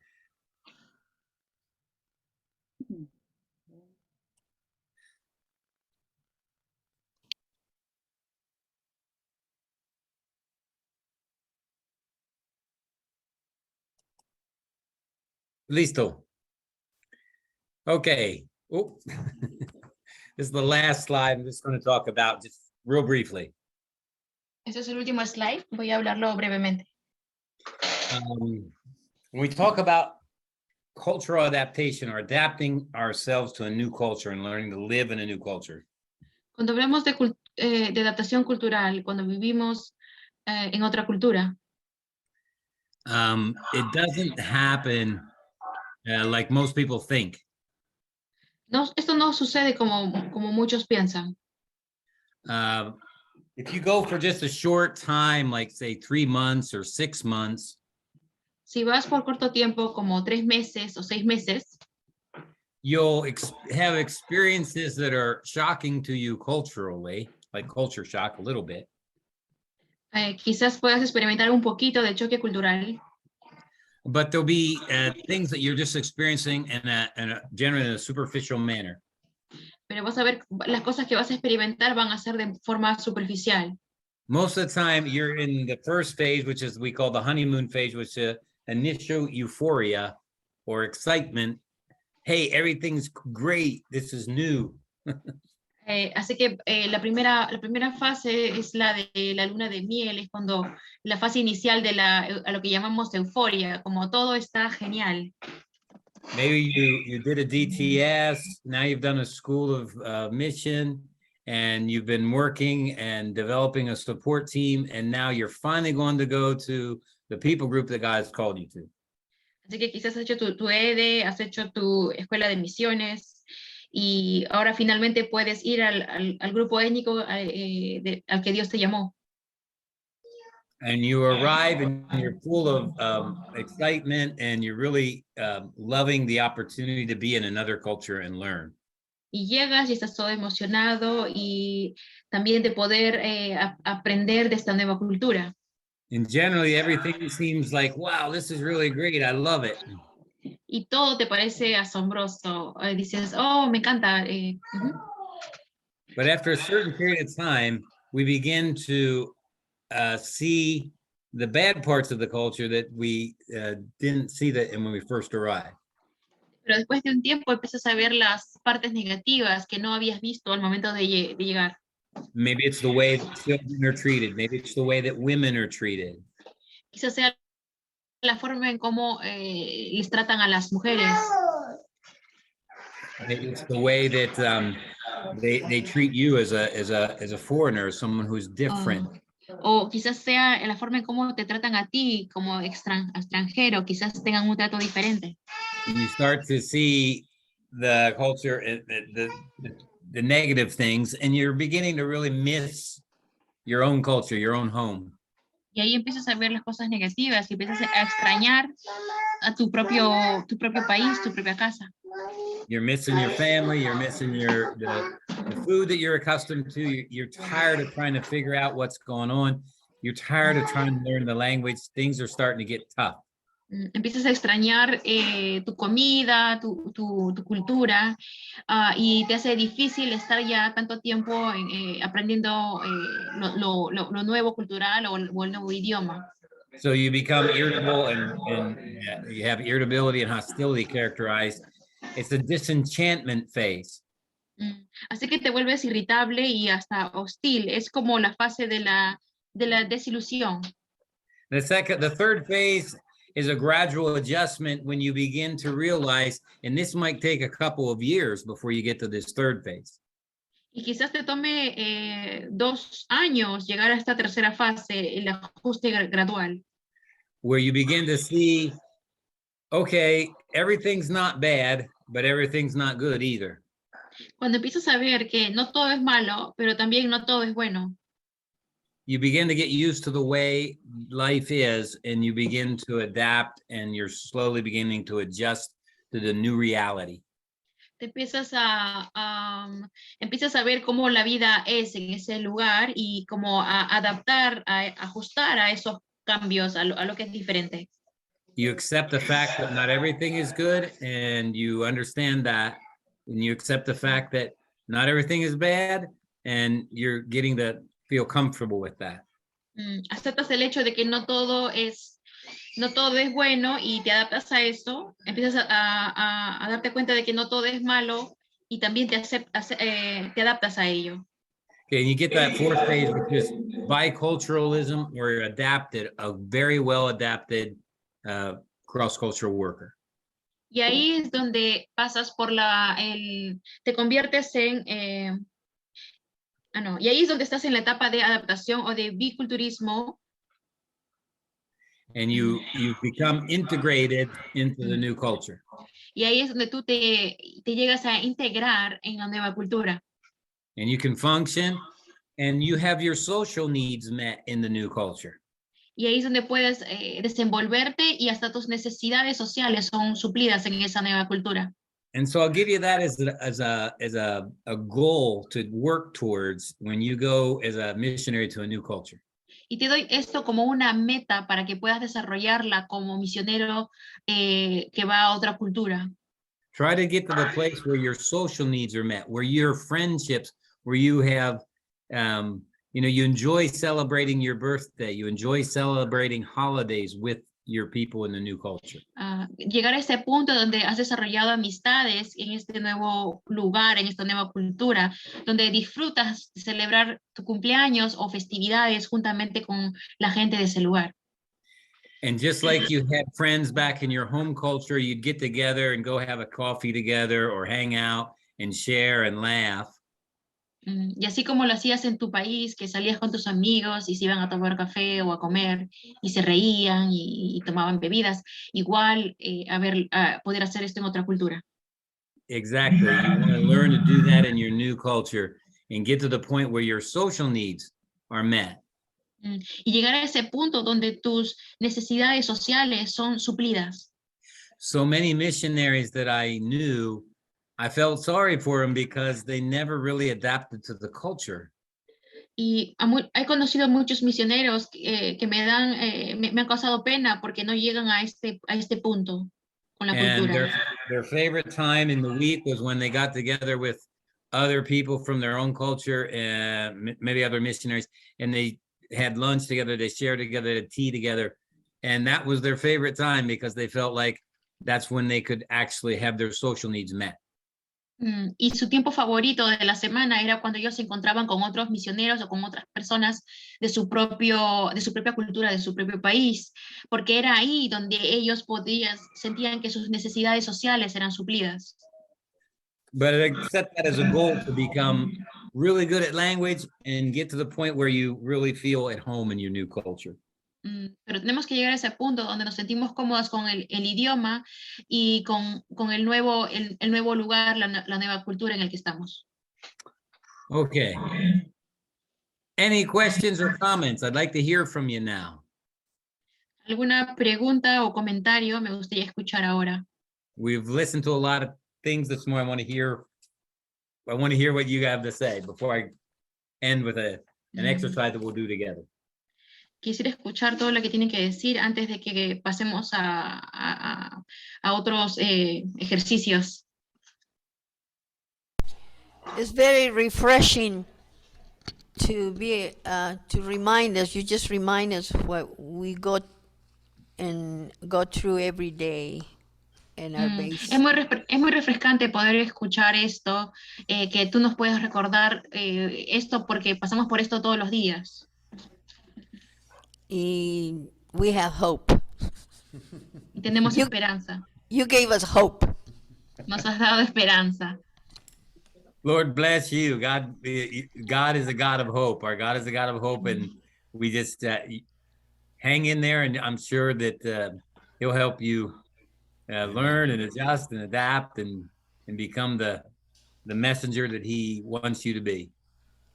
Amen. Sí, continúa, persevera, porque sé que vas a poder desarrollarte y Dios te va a ayudar para que estés en ese lugar donde seas el misionero que llevando el mensaje que tienes que dar. Kevin, cuando yo estaba en Hong Kong, when I was in Hong Kong, había con los dedos contados los latinos. We just were like I could count with my fingers the Latins there. como 2, 3 personas. 2 or 3 people. Y la mayoría eran asiáticos, europeos y americanos. And then the rest were mostly Asians and some Europeans. Y me sentía muy rara en esa cultura. And I was feeling very weird in that culture. Y porque eran muy fríos, nosotros somos más cálidos. Because they were very cold, we are more warm. Y entonces, cuando en una conferencia llegaron los latinos de China. In a conference, the Latins from China, they came. Parecía que los ángeles habían venido del cielo. It was like the angels came from heaven. Y me sentí tan feliz y tan agradecida al Señor de ver a los latinos. And I was so happy and so thankful to be able to see the Latins there. Y pienso que quizás así también nuestros hermanos extranjeros se sienten. Y como tú dices, So I think maybe that's the way the missionaries feel when they see other foreigners. Okay. That's a really, really good observation, Dilma. Sí, es una observación muy buena, Vilma. And I. Yo puedo comentar. Perdón. No, it's okay. Just let me say. I'm the same way. When I had friends come, I enjoyed being with them. It was a refreshing time for me. Para mí también, cuando vienen mis amigos, es un tiempo muy refrescante para mí. Lo disfruto mucho. And as missionaries, we should enjoy those times and we should look forward to it, to get together to watch the World Cup and watch our team win or lose. Y como misioneros tenemos que también disfrutar de esos tiempos, ver el partido juntos. World Cup team and our teams play in our nation, and we get together, we celebrate, we have fun, whatever. Ver un juego de nuestro país juntos y celebrar. All those things that we do, we need those things to refresh us and to sustain us in the field. Necesitamos estas cosas para que nos refresquen y nos sostengan cuando estamos en el campo misionero. So it wasn't bad that you got together with them and you can tell that you enjoyed being with them. It was like, oh, I'm back into my culture again. I feel good for a few hours. Así que no era algo malo que te refrescaras o que disfrutaras estar con la gente latina de nuevo. But the same people from Hong Kong or the Chinese, I'm sure they have those same experiences with their friends. Yo sé que los hongkoneses y los chinos tienen la misma experiencia con sus amigos. So what we want to strive for eventually is that you feel that you have those same kind of moments and experiences with them as you do with your Latin friends. Pero a lo que queremos llegar, lo que sería la meta, es que podamos experimentar esto mismo con ellos como cuando estamos con nuestros amigos latinos. But that takes a long time to develop. Pero eso toma un largo tiempo para desarrollar. It's like language. It takes time to become really good and fluent in language, and it takes time to be able to develop those depths of relationships where our social needs are met. Porque toma tiempo desarrollar esta profundidad de relaciones, de amistades, donde nuestras necesidades sociales son suplidas. My wife would be a good example. Mi esposa sería un buen ejemplo. She arrived in Amazonia Boliviana. She arrived pregnant, 3 months pregnant with our first daughter, away from home. We were only 24 years old. Ella llegó cuando estaba embarazada de 3 meses a la Amazonía boliviana y éramos jóvenes, teníamos 23, 24 años. 24. And we were there was no one that spoke English in our whole area. Y no había nadie que hablara inglés en toda nuestra área. And we didn't have television or radio or telephone. We didn't have electricity, just about 4 hours a day. No teníamos televisión ni radio, teníamos electricidad solamente 4 horas al día. So there was a lot of stress and adaptation taking place. Así que había mucho estrés y mucha adaptación que hacer. And as she tells the story, she cried every day for a whole year. Ella lloró todos los días por todo un año. But eventually she was there and she developed some friendships. Pero después ella desarrolló nuevas amistades. And then she became fluent in the language and developed even deeper and deeper friendships. Y luego ella pudo desarrollar el idioma y pudo tener amistades más profundas. And now she looks back and she actually misses those friendships because they became so significant and so important to her that she now lives in the United States, wishes she could go back and be with her Latin American Bolivian friends. Pero ahora ella busca estas relaciones que ha desarrollado en Bolivia, porque cuando está en Estados Unidos ella busca conectar con ellos. She really misses them. Ella los extraña mucho.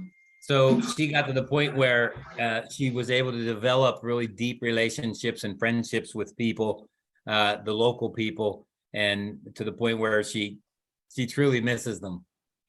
Así que ella llegó a ese punto donde pudo desarrollar amistades profundas y ahora ella realmente extraña a las personas.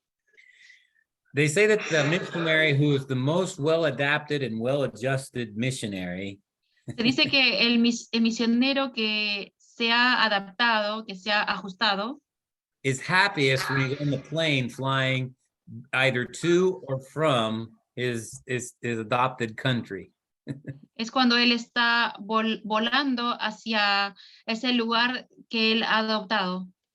Because they've come to a point where they feel comfortable and they actually really enjoy and love both cultures, both their home culture and the adopted country culture.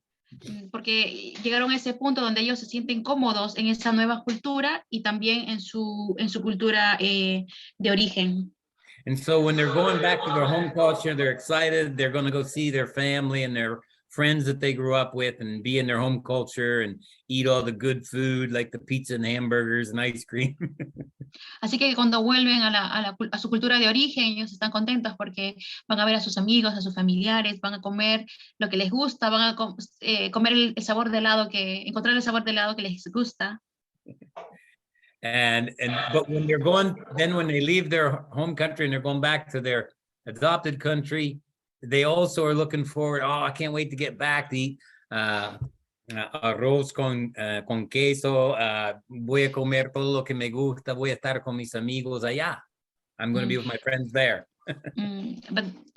Pero después cuando regresan al país en el que están sirviendo, el que ellos han adoptado, también están emocionados porque dicen, oh, ahora voy a comer my fried chicken or like cheese with rice, and they're excited to go back there. Están emocionados de volver allá. But that takes time to develop and get to that stage. Pero esto toma tiempo poder desarrollarlo y llegar a ese punto. But that's the goal. We'd like to see every cross-cultural worker get to that place. Pero esa es la meta. Quisiéramos que todo obrero transcultural pueda llegar a ese punto. And if you don't feel like you're there yet, that's okay. You're in a process. You're going. That's just say, Lord, help me to get to that place. Y si sientes que no has llegado ahí, está bien. Es un proceso. Solamente hay que pedir ayuda para que Dios nos ayude a llegar a ese punto. As Bill was talking, I was reminded of a YWAMer named Sarah Lanier who wrote a really good book that deals with a lot of these issues. Mientras Vilma estaba compartiendo, me hizo pensar en esta misionera que escribió un libro acerca de esto. It's called ¿Por qué somos diferentes in Spanish? Foreign to familiar is the name in English. In English, foreign to familiar. In Spanish, ¿Por qué somos diferentes? En español se llama ¿Por qué somos diferentes? El libro. Say that again. Born for familiar? No, foreign to familiar. Foreign to familiar. Got it. Okay. Foreign to familiar. The author is Sarah Lanier. She's an American, but she's lived most of her life overseas. Ella es una misionera que ha vivido mucho tiempo afuera. She works with us in Frontier Mission. She's a good, a very faithful and long-time worker. And it's a really good book written in a very simple way to help explain a lot of these issues that we're talking about. Ella ha trabajado con nosotros en Misiones Fronterizas y es un buen libro, está en un lenguaje sencillo, muy entendible. Okay.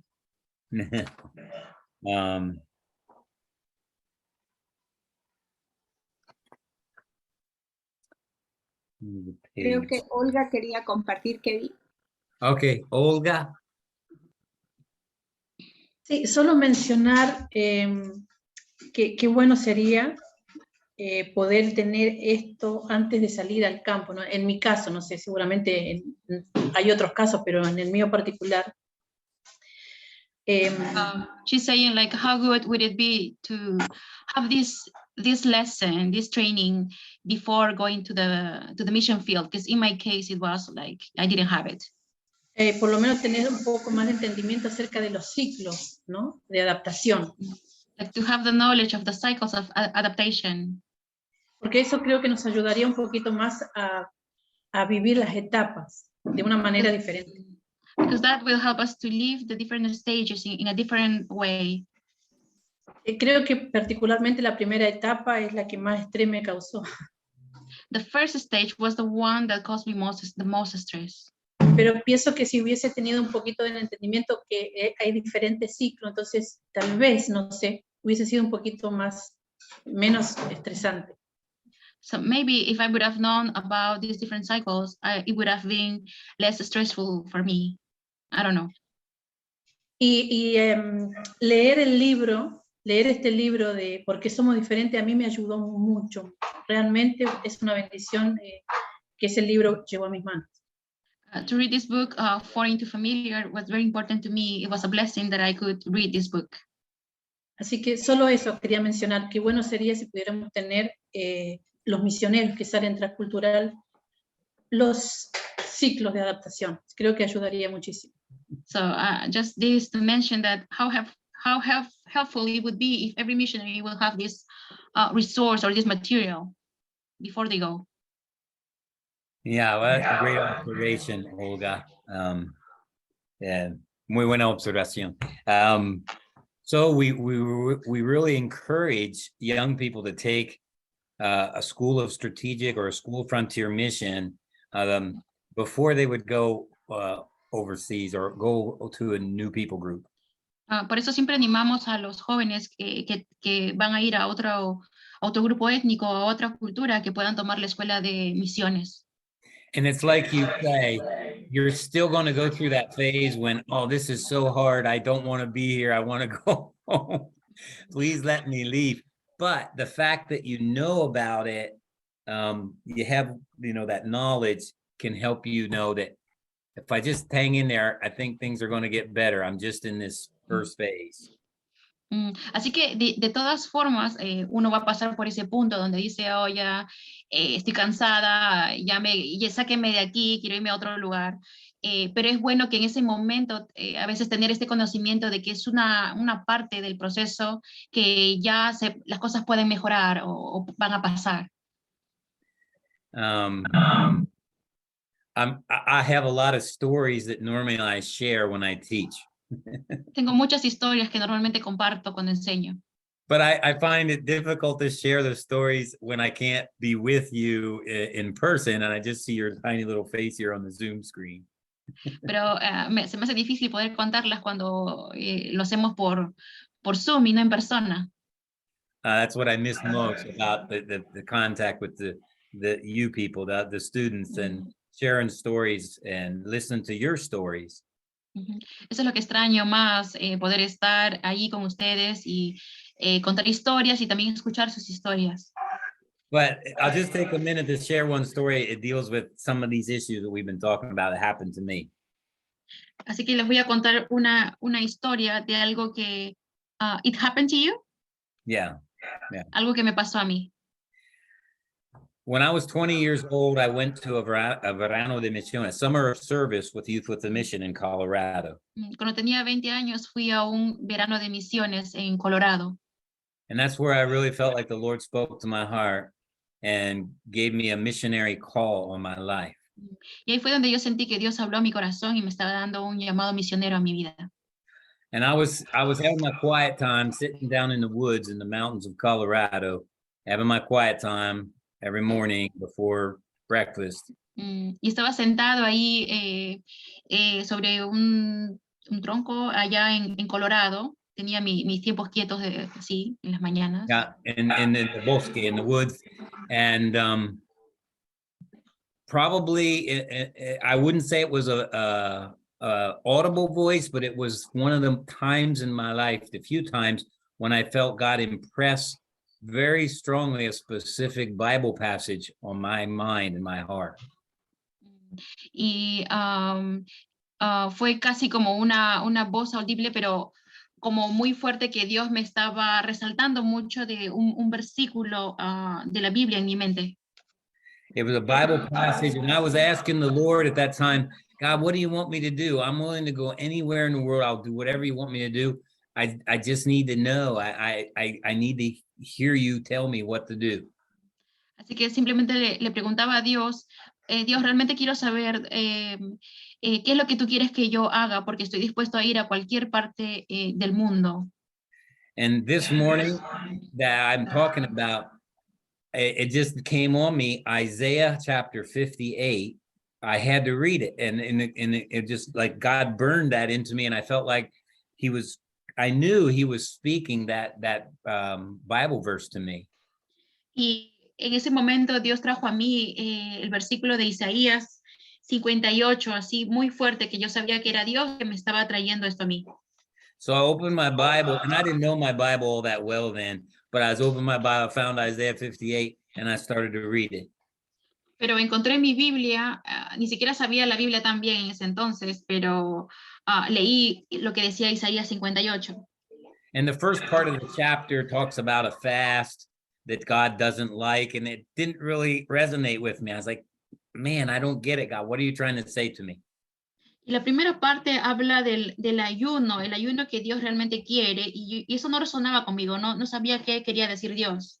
But the second part, when I hit verse 6, my heart just melted. I began to weep because God was using those verses 6 to 12 to tell me that he wanted me to go to the nations and serve him. Pero cuando empecé a leer el versículo 6, empecé a llorar cuando leía desde el versículo 6 hasta el versículo 12, porque entendía que Dios me estaba llamando a las naciones con esto. And it's been a Bible verse that God has used many times in my life and in my wife's life. And we actually made a plaque of it, and we hang it on the house wherever we go. Y esto ha sido un versículo, una porción que Dios me ha traído muchas veces en mi vida, a mí y a mi esposa, tanto que lo tenemos escrito en una placa y lo tenemos colgado. And we put it wherever we go, whatever house we live in, we put that plaque up. Y a donde sea que vamos, nosotros colgamos esta placa con esta escritura. Because it was a verse that was so profound to me, and I feel like God spoke to me.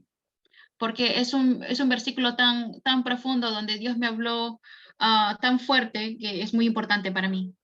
You know, it led me to leave my home, leave my country for 32 years and live in another country and renounce many things.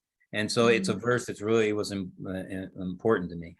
Así que este es un versículo que ha hecho que yo deje mi país por 32 años y pueda renunciar a todo, a lo que tenía allá. So after about 2 years living in Bolivia, in the town that we lived in, doing evangelism, we had a small group of believers, several men especially, who committed their lives to the Lord, and we had baptized them, and we were working with them, discipling them. Así que después de 2 años de estar en Bolivia, compartiendo con la gente del Evangelio, tuvimos un bautizo donde muchos hombres se bautizaban, right? It was actually four men that got baptized first, and we were leading them in house church meeting, and having meetings and Bible studies and discipling them. Eran 4 hombres que se habían bautizado inicialmente, y luego nos reuníamos en las casas y ahí compartíamos con ellos la Biblia. And it was pretty amazing because these men had come from a background of being drunkenness and a very difficult lifestyle that they had lived. Y era algo asombroso porque estos hombres venían de un trasfondo de alcoholismo y what else? a difficult lifestyle. y de un estilo de vida muy difícil. Yeah, and to the point where even some of their wives committed their life to the Lord, gave their heart to Jesus, and their children, because they never thought that they would see their father changed and live a changed life. Hasta el punto donde aún sus esposas y sus hijos también se convertían, porque ellos nunca habían pensado poder ver que su esposo o que su padre iba a cambiar. But then there came the town fiesta, and there was, everybody was telling me this is going to be really a big test, because they're going to be very tempted to go back and drink and carouse and do all the things that they did before. We'll see if their conversion is real. Pero luego venía una fecha festiva en el pueblo y ahí nos decían que aquí realmente vamos a ver si ellos de verdad se han convertido, porque va a haber mucha tentación para en esa fiesta de tomar y de volver a lo de antes. And we had I'd invested so much in these people, and we'd worked so hard to get to the point where we were, and it was tough. I mean, we had a lot of difficult challenges to overcome. Y esto era muy fuerte y muy difícil, porque había invertido tanto en estos hombres para que pudieran acercarse más. Así que fue muy desafiante, muy difícil. And I remember it was a Saturday, and I went to visit in the morning a couple of them, and I found out that they had been drinking for several days, and they hadn't come home, and they were just they had pretty much had fallen away and gone back into the same behavior that they had before. Así que yo fui a visitarles un sábado a un par de ellos y me di con la sorpresa de que ellos habían estado tomando ya por días y que ni siquiera habían vuelto a su casa, y era como que habían vuelto a su hábito del pasado. And especially there was this one man named Raphael who was a fisherman, and we would go fishing together in the lake, and he actually had a vision that a person from another place came and was lifting him up out of the water, that he was drowning, and presenting him to God. Especialmente con este hombre que se llama Rafael, que él era un pescador y nos íbamos con él a pescar, y él tuvo una visión donde alguien, un extranjero, lo levantaba del agua. Era como que él se estaba ahogando y esta persona lo rescataba, lo levantaba. And he was notorious in this town for being one of the worst town drunks. Sometimes he would drink for like 2 weeks and disappear, and no one would know where he went when. Y él era muy conocido en ese pueblo. Él a veces iba hasta por 2 semanas, se desaparecía tomando y nadie sabía ni siquiera dónde se fue. And he had a reputation for being very mean and be very violent and angry. Él tenía la reputación de ser alguien malo, de ser alguien violento y borracho. He was one of the ones that converted, and we baptized him. And I went to his house on Saturday afternoon, and I was already feeling pretty depressed. Y esta persona con esta reputación fue uno de los que se convirtieron. Y yo fui un sábado, me iba para su casa y ya estaba todo desanimado, preocupado. When I arrived, his wife told me that he had been out drinking for many days, and that he had treated her really bad, and that he was still drunk, and that I shouldn't even go and try to visit him. Cuando llegué, su esposa me dijo de que él había estado tomando por varios días, que otra vez había estado violento y que seguramente ahorita está borracho, así que ni siquiera vayas a buscarlo, le dijo. So I remember I was so disappointed. I was so depressed at that point. I went back home in my room in my house. Así que estaba tan decepcionado, tan triste, así que me fui a mi cuarto en la casa. And I remember falling down on my knees, and I was just weeping. And I was so tired and worn out of trying so hard. And I just said, God, please let me leave here. Así que me puse de rodillas y estaba tan decepcionado y le dije a Dios, Señor, sácame de aquí.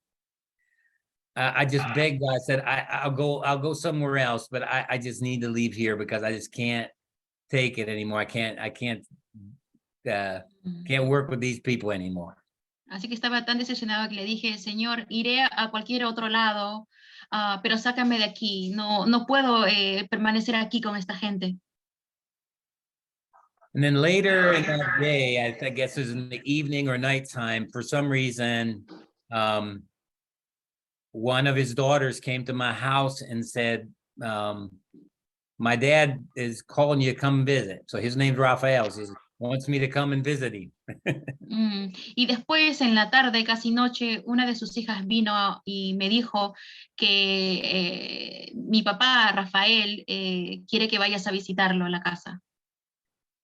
And I was like, I do not want to go. I'm so depressed. I'm so tired. I'm so worn out. I just, but I decided, okay, I'll go. Whatever happens, happens. Y yo no quería ir, estaba tan decepcionado, tan triste, tan gastado, que no quería ir, pero dije, bueno, voy a ir y voy a ver qué pasa. When I got to his house, I went inside his room and he was sitting on a chair and he wasn't even completely sober yet. Cuando llegué, él estaba sentado en su cuarto, ni siquiera estaba totalmente sobrio. And he had his Bible open.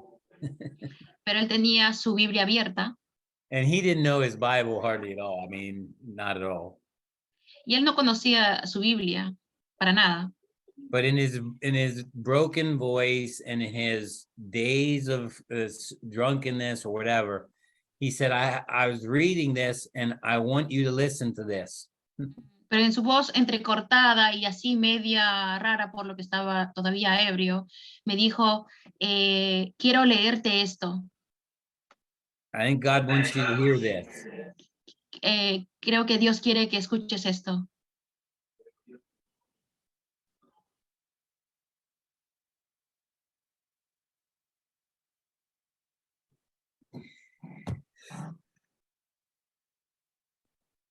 Y empezó a leer. And he started to read. Isaiah 58, starting with verse 6. Isaías 58. Starting with verse 6. Empezando del versículo 6. And I just wept. Y yo solamente lloré. And it still affects me now, like you can see. Y todavía me afecta ahora, como puedes ver. And God said to me, Y Dios me dijo, if I can use this drunken, indigenous man to speak to you, you need to stay here. Si tengo que usar a este hombre borracho indígena para hablarte a ti, que tienes que quedarte aquí.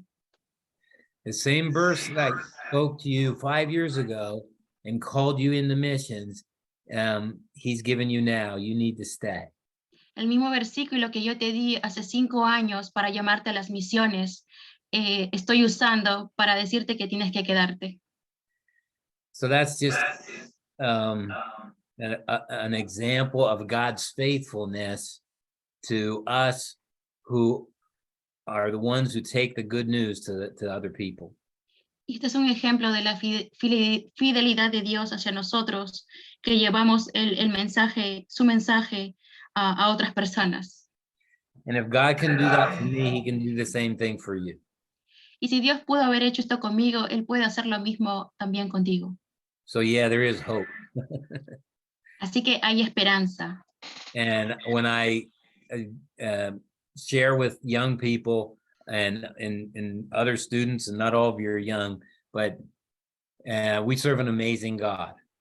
Y cuando comparto con otras personas jóvenes o no tan jóvenes, siempre les digo que servimos a un Dios maravilloso. And this missionary task is humanly impossible.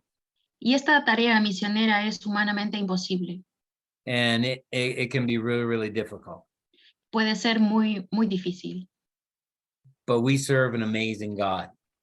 Pero servimos a un Dios asombroso. And Jesus is building his church, and he invites us and he gives us the privilege to be instruments through which his spirit can flow and bring people into the kingdom of God.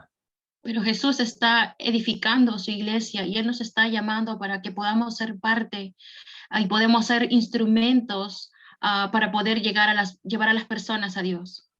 Even with all our limitations, our lack of understanding, our lack of perfect language, even though we don't, we might seem like we're not very appropriate instruments to be used by him, he can still use us.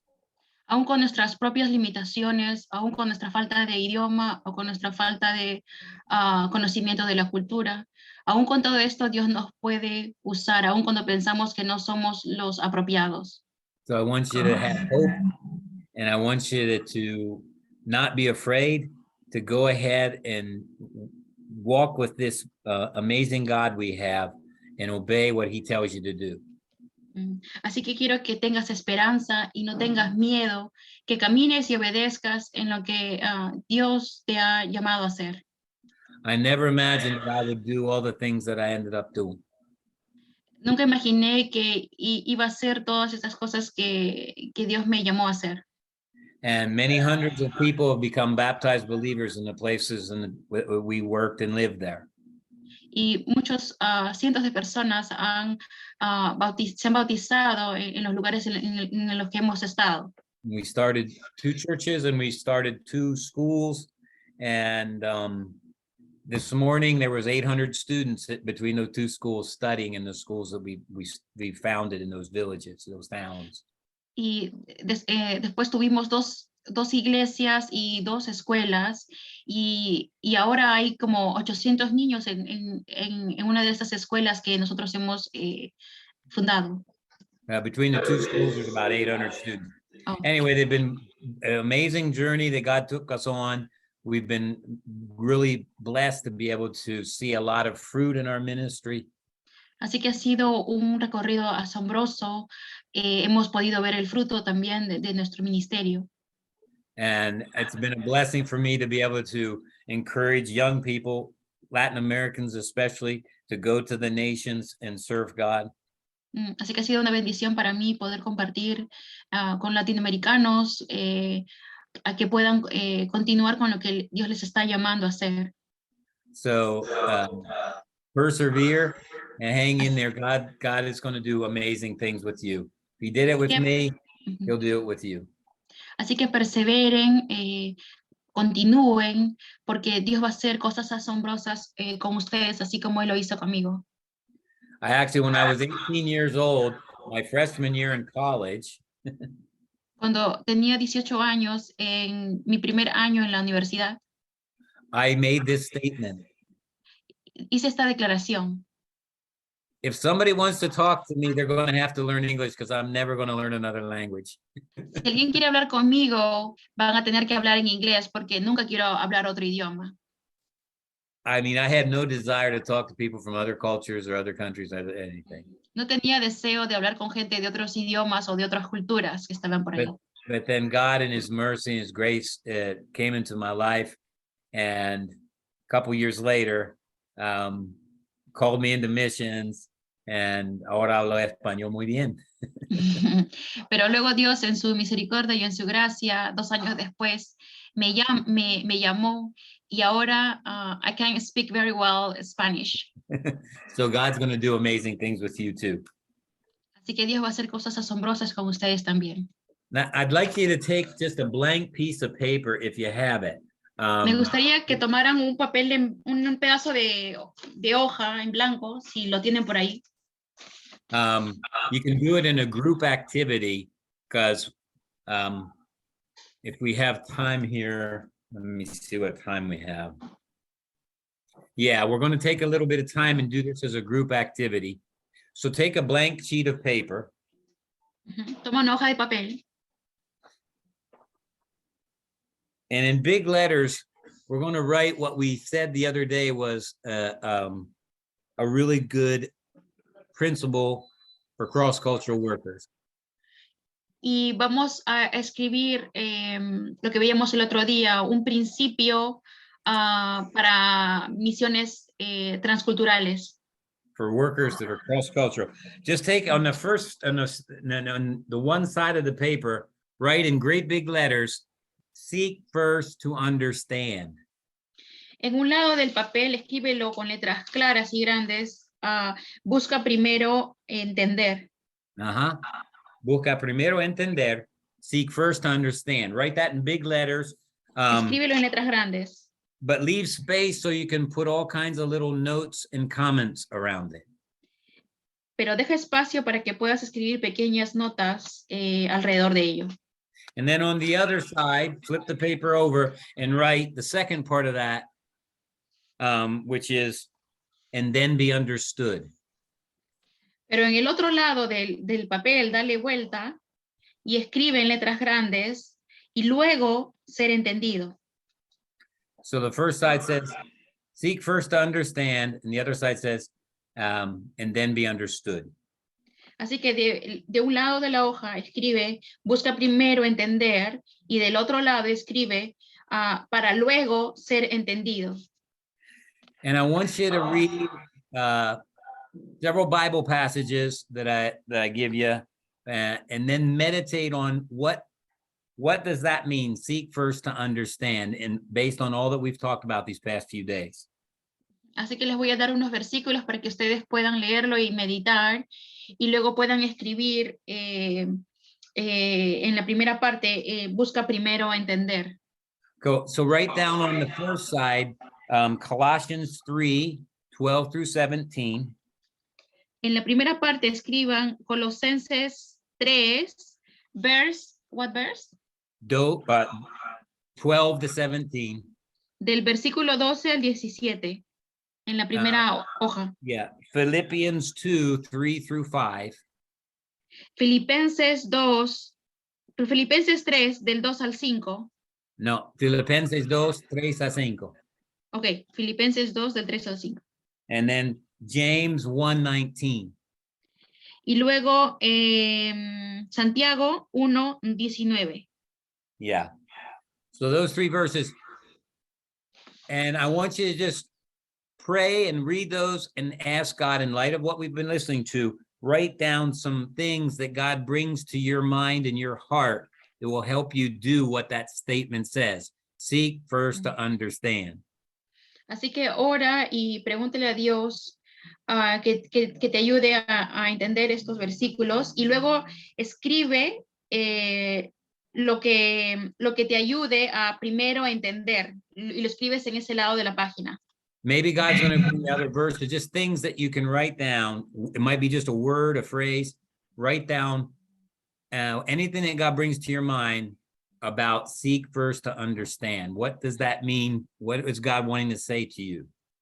Así que escribe, puede ser que Él te resalte una palabra o una frase que te ayude a buscar primero entender. And then flip the paper over and do the same thing, and then to be understood. Y luego le das la vuelta a la página y en la página donde dice para luego ser entendido. So what I'm really wanting is a group. I want you to read those few verses and then let God speak to you and write some things down on those papers that are going to be words that the Lord gives to you.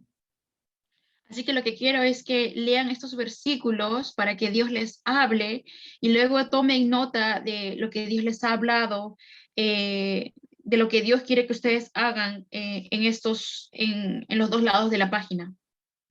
So it's now 11:50, so we'll give you till 11:15. We'll give 25 minutes. I'd like you to really take some time to process, and we'll come back the last 15 minutes of the class to finish up. Así que les voy a dar algo de 20 minutos y luego vamos a volver antes de que termine la clase. 20 minutos más o menos, Vilma. Is that okay? Yes, it's okay. And then the last 15 minutes or so will be together to finish up the class. Okay. Y después And you en can 15 put me in either minutos. group. Okay. Y después en 15 minutos vamos a hacer lo último de la clase. Traten de unirse. Cuando dice join, ingresen join. Okay, let's go.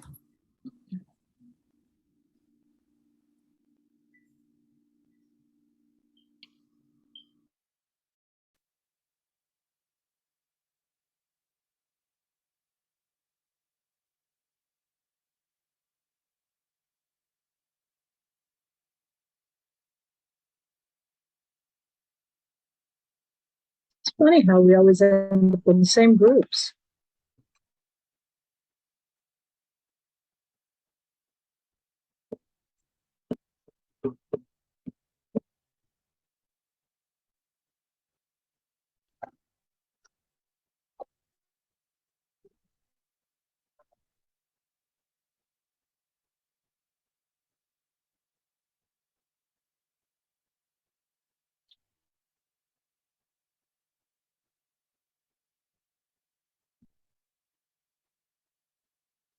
It's true, Mary, and it's really weird. Why should that? Why is that happening?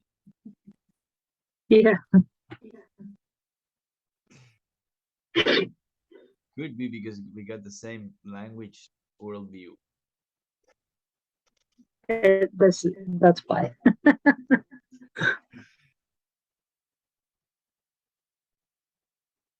What is the first verse? I have written Colossians 12:16, but there's not 12 chapters in Colossians. Colossians no, it 3. is actually Galatians 3, verse 12 to 17. How did I get that? All right. Colossians 3, 12 to 17.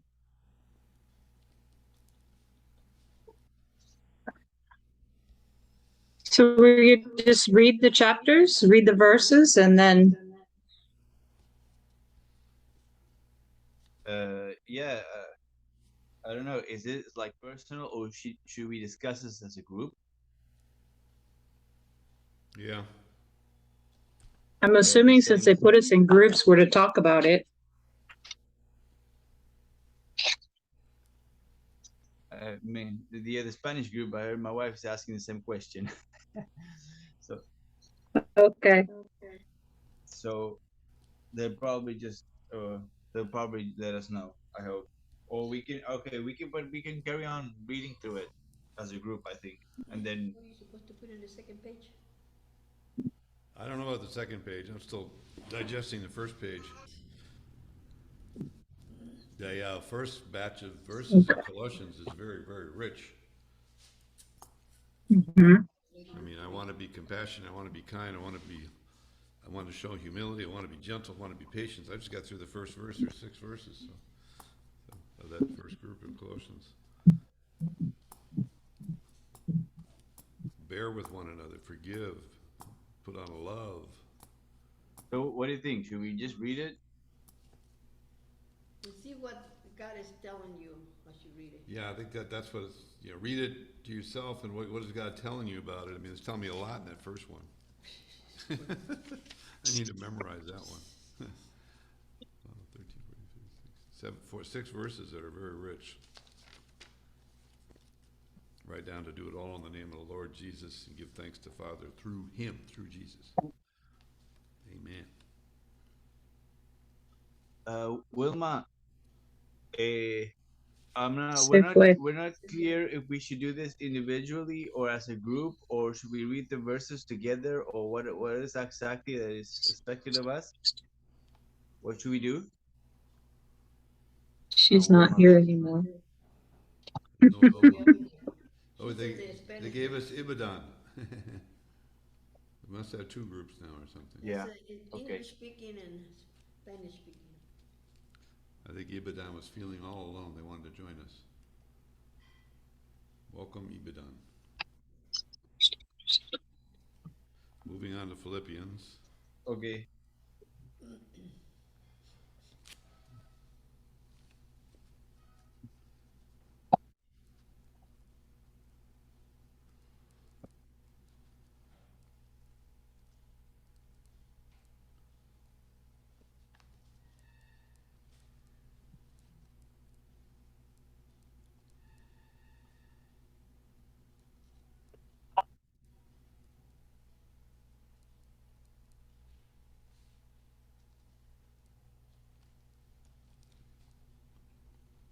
Okay, my wife's in the other room, so I can hear what they're saying. What Kevin is saying is that we should read the verses out loud and then discuss it in the group. Okay. And what God is sharing with us. We only have a few minutes. Okay. I'm on. Okay. Somebody got Colossians, or I'm on Philippians right now. Yeah, I've got Galatians right here. I'll do Philippians. Okay, I got All a right, go new for it. Living Translation. Since verse 12. Since God chose you to be the holy people He loves, you must clothe yourself with tender-hearted mercy, kindness, humility, gentleness, and patience. Make allowance make allowance for each other's faults and forgive one another who offended you. Remember the Lord forgave you, so you must forgive others. Above all, clothe yourselves with love, which binds us all together in perfect harmony, and let the peace that comes from Christ rule in your hearts. For as members of one body, you are called to live in peace and always be thankful. Let the message about Christ in all its richness fill your life. Teach and counsel each other with all the wisdom He gives. Sing psalms and hymns and spiritual songs to God with thankful hearts. And whatever you do or say, do it as a uh, representative as for the Lord Jesus, giving thanks through Him to God the Father. Wow, a lot of meat there. A lot of meat. Mhm. Philippians 2. Can you get a little closer to the mic, please? Close to the mic. Oh, okay. Philippians 2, 3-5. Is that better? Yeah, thanks. Okay. Yes. Do nothing out of selfish ambition or vain conceit. Rather, in humility, value others above yourself, not looking to your own interests, but each of you to the interests of the others. In your relationships with one another, have the same mindset as Christ Jesus. That's a lot. James. Yes.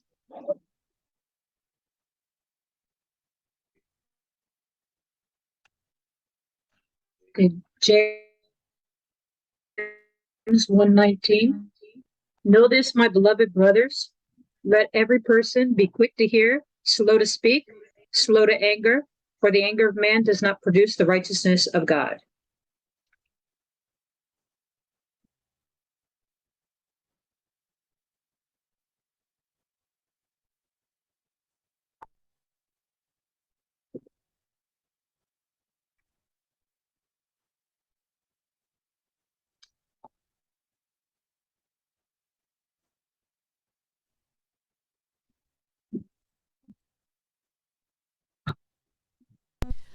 Basically, all three of these verses have the same concept.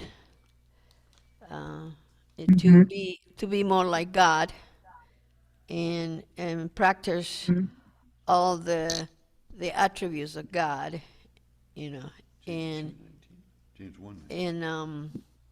and the fruits of the spirit, you know. I see the fruits of the spirit, so it's a instruction to us, and maybe we should write these verses in all over our base, in Spanish and English, to remind us, you know, not to let the flesh take over some situations, but let the spirit control us. Mhm. And the statement that came to mind while we were reading this is, I am not the sun, which means I'm not the center. Everything does not rotate around me.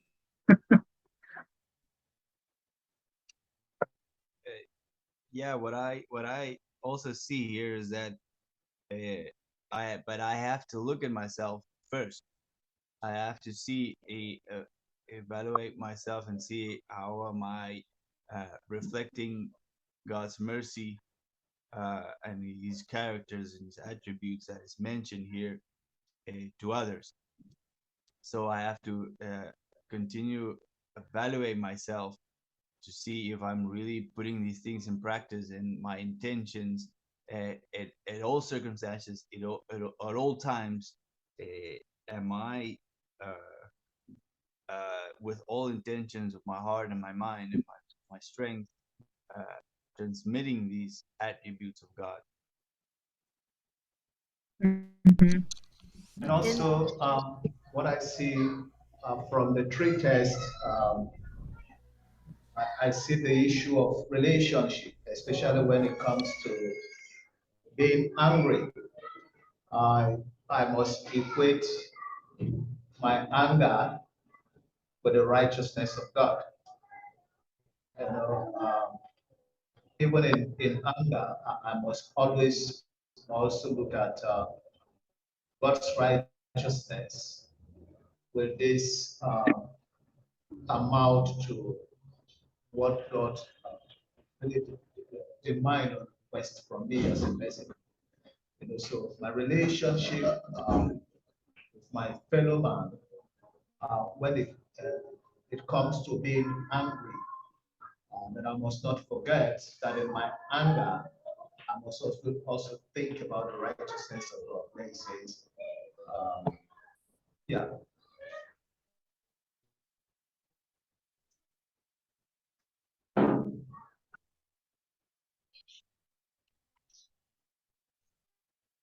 And it doesn't say that you shouldn't be angry. It just says be slow to anger. That's a good observation. Oh, and also says that we need to clothe ourselves. That means we have to do it daily because we get dressed every day. So we got to dress with the goodness of God.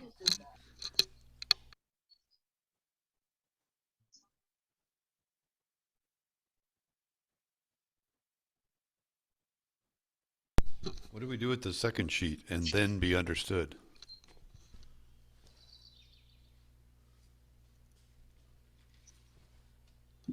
No sabe. No sabe. I think that I think about the first, before we turn the page, I think that is really important that we understand, I mean, in this case, all these three verses have a really deep and clear understanding of what is God trying to tell us individually with these verses before we want others to understand, before we preach it, before we transmit it to others.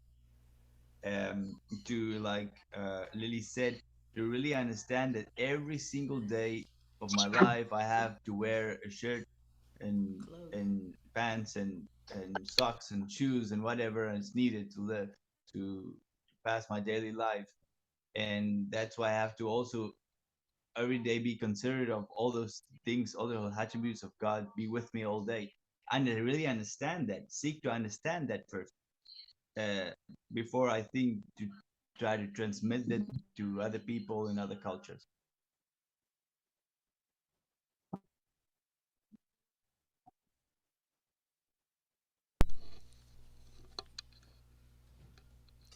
I think if we practice this daily, it can become a habit. Mhm.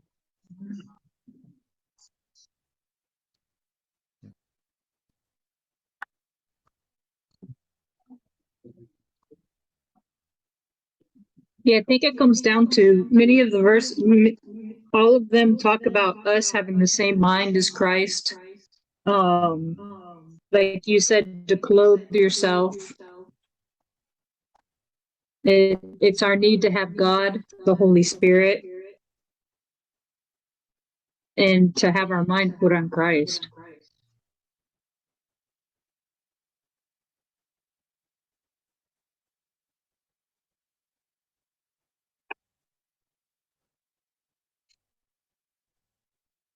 Yeah, and because we've been chosen by God, and as we have learned through this week or last week, that we not only need to know, but also learn to obey.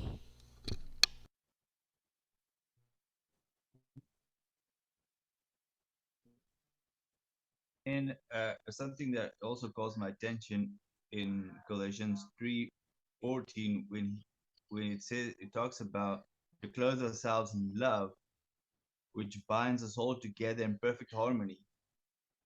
And I think that sometimes being in a culture that is different than your own, being in perfect harmony. Because I think one thing is being in harmony, and another thing is being in perfect harmony with the people that surround you and with everyone that is in the body of Christ, to be in perfect harmony. Because I think that is also a really strategic or really weapon, or really strong weapon of the enemy, trying to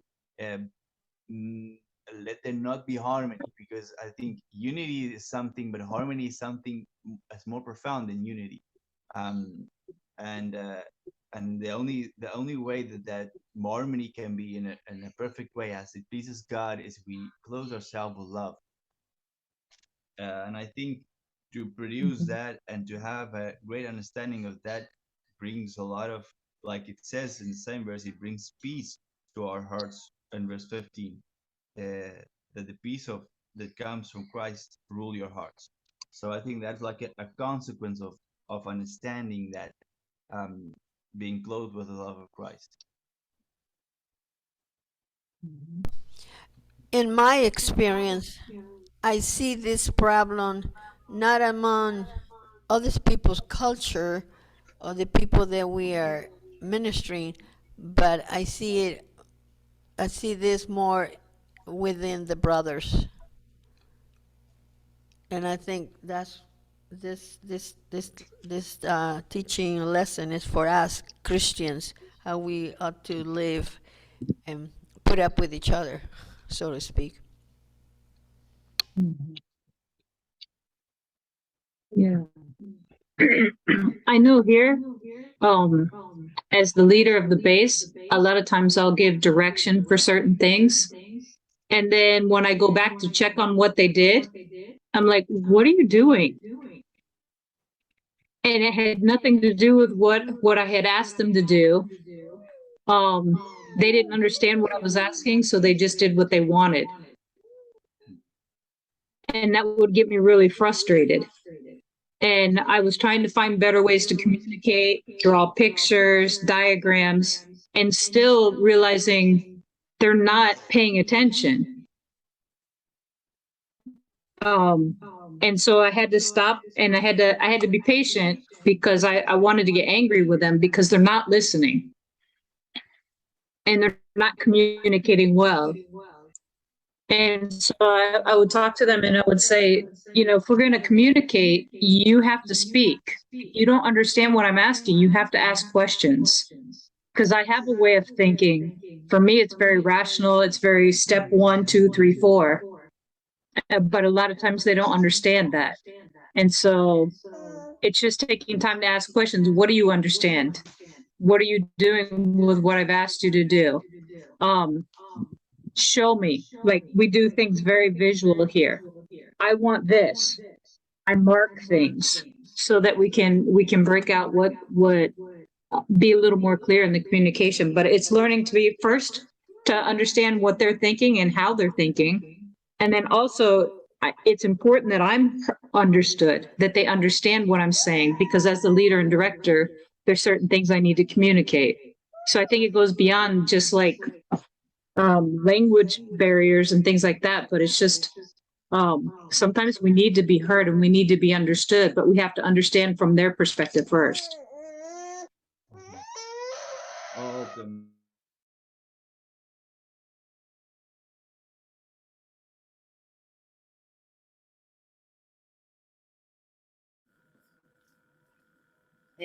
Ok, Kevin, ya estamos de regreso. ¿Tu micrófono?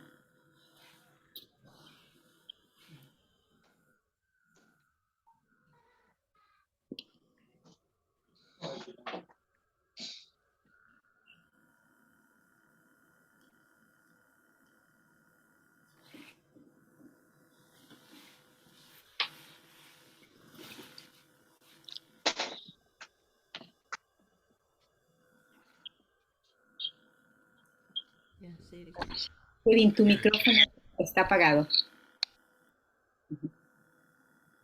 Ahora sí, estaba buscando un documento para compartir para terminar la clase. Ojalá que esto le ha servido de escuchar de Dios, quizás un poco de la actitud que tenía Cristo. Creo que en cada grupo se podría compartir algunas cosas que escribieron ahí en sus papeles. I hope that this has helped you reading about the attitude that Christ had. So if we can share from the small groups that we were.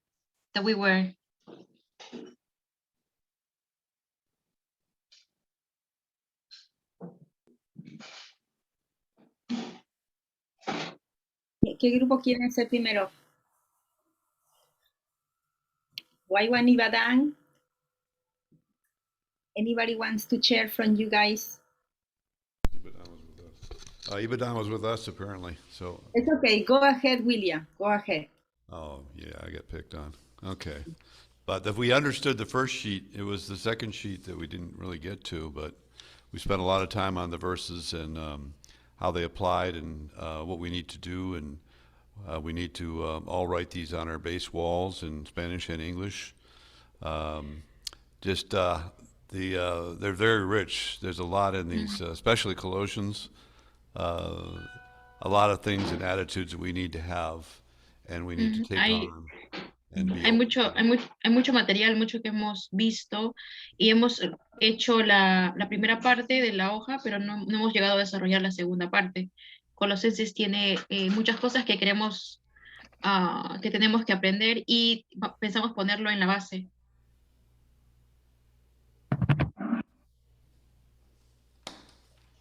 I'll go ahead and let Marlene or Victor add to that. Miriam or Victor, add to that. Yeah, we were talking a lot about that we are not the center. Yeah. Estábamos hablando mucho acerca de que nosotros no somos el centro. And that we need to be more like Jesus. Y de que tenemos que ser más como Jesús.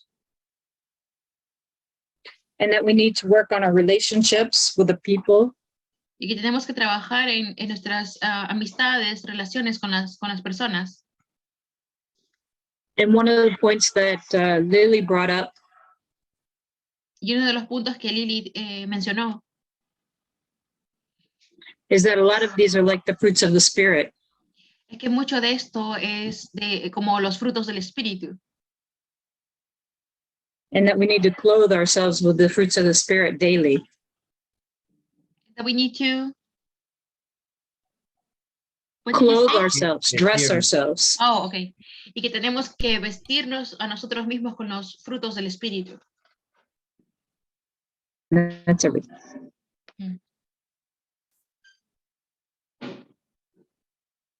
Okay, I think, Ywam y Badán, are you ready? Yeah. Okay, go ahead.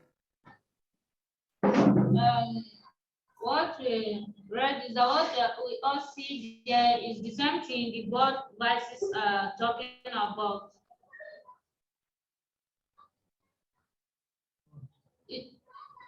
It was addressing us on how to show love to others, on how to live our life as Christ lived, to learn from him. Marianne, can you help me? Could you help us to translate? Sí. Sí, necesitamos vivir nuestras vidas como Cristo, como Él vivir su vida. And because we're choosing by him, we also have to live our life like him.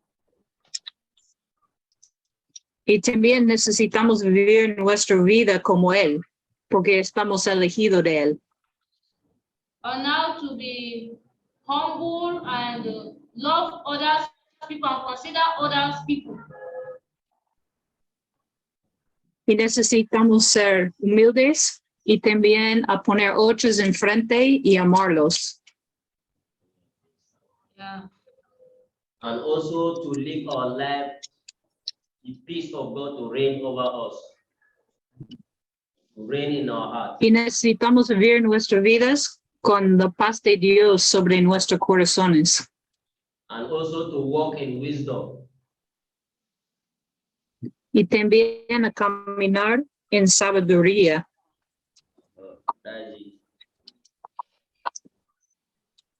Es todo. Gracias, muy bien. Ok, Spanish speaking, los que hablan español, ¿alguien puede compartir?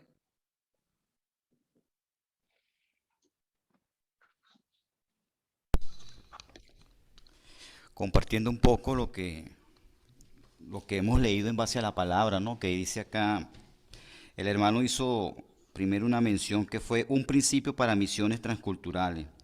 Yo veo aquí, So, a principle for cross-cultural missions. yo veo aquí en Colosenses capítulo 3 del 12 al 17, observo I lo siguiente. see Colossians chapter 3, 12 to 17, and I observe this. Veo como si primero tuviéramos que aprender a aplicar siempre 4 principios, no sé, el principio de la unidad, el amor, la adoración y el crecimiento espiritual. I see like we need to apply 4 principles there: unity, love, unidad, amor, ¿qué más? Adoración y crecimiento espiritual Worship and spiritual growth ante todos aquellos que nos rodean. before everyone that is around us. Filipenses 2:3-5 es como si estuviera diciendo lo mismo, pero en otras palabras. And Philippians 2, 3, 5 is like it's saying the same but with different words. Y creo que el resultado final sería nuestra actitud ante los demás. Tenemos And I que, think the end result is our attitude towards others. creo que debemos aprender a amar a los demás para nosotros poder ser amados también. We need to learn to love others so that we can be loved. Y debemos aplicar estos principios. And we need to apply these principles. Gracias, hermano.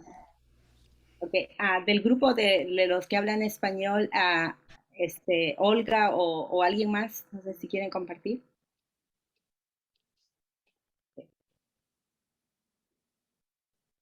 Ok, Kevin, go ahead.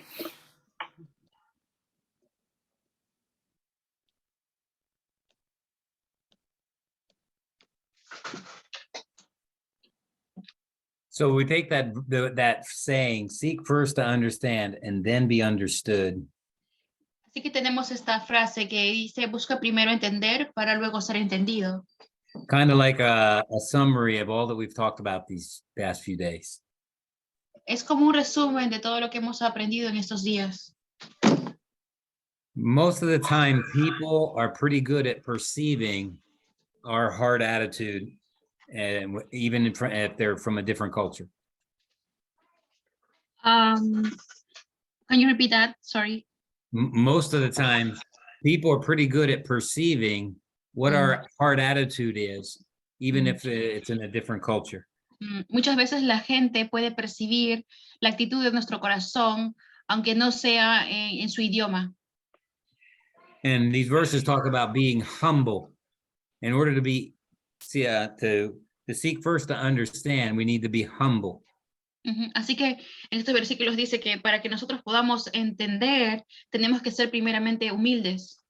And Philippians talks about Jesus humbled himself. He was humble, and we're to think of others as more important than ourselves. En Filipenses nos dice que Jesús era humilde y que debemos de pensar en los demás como mayores a nosotros mismos.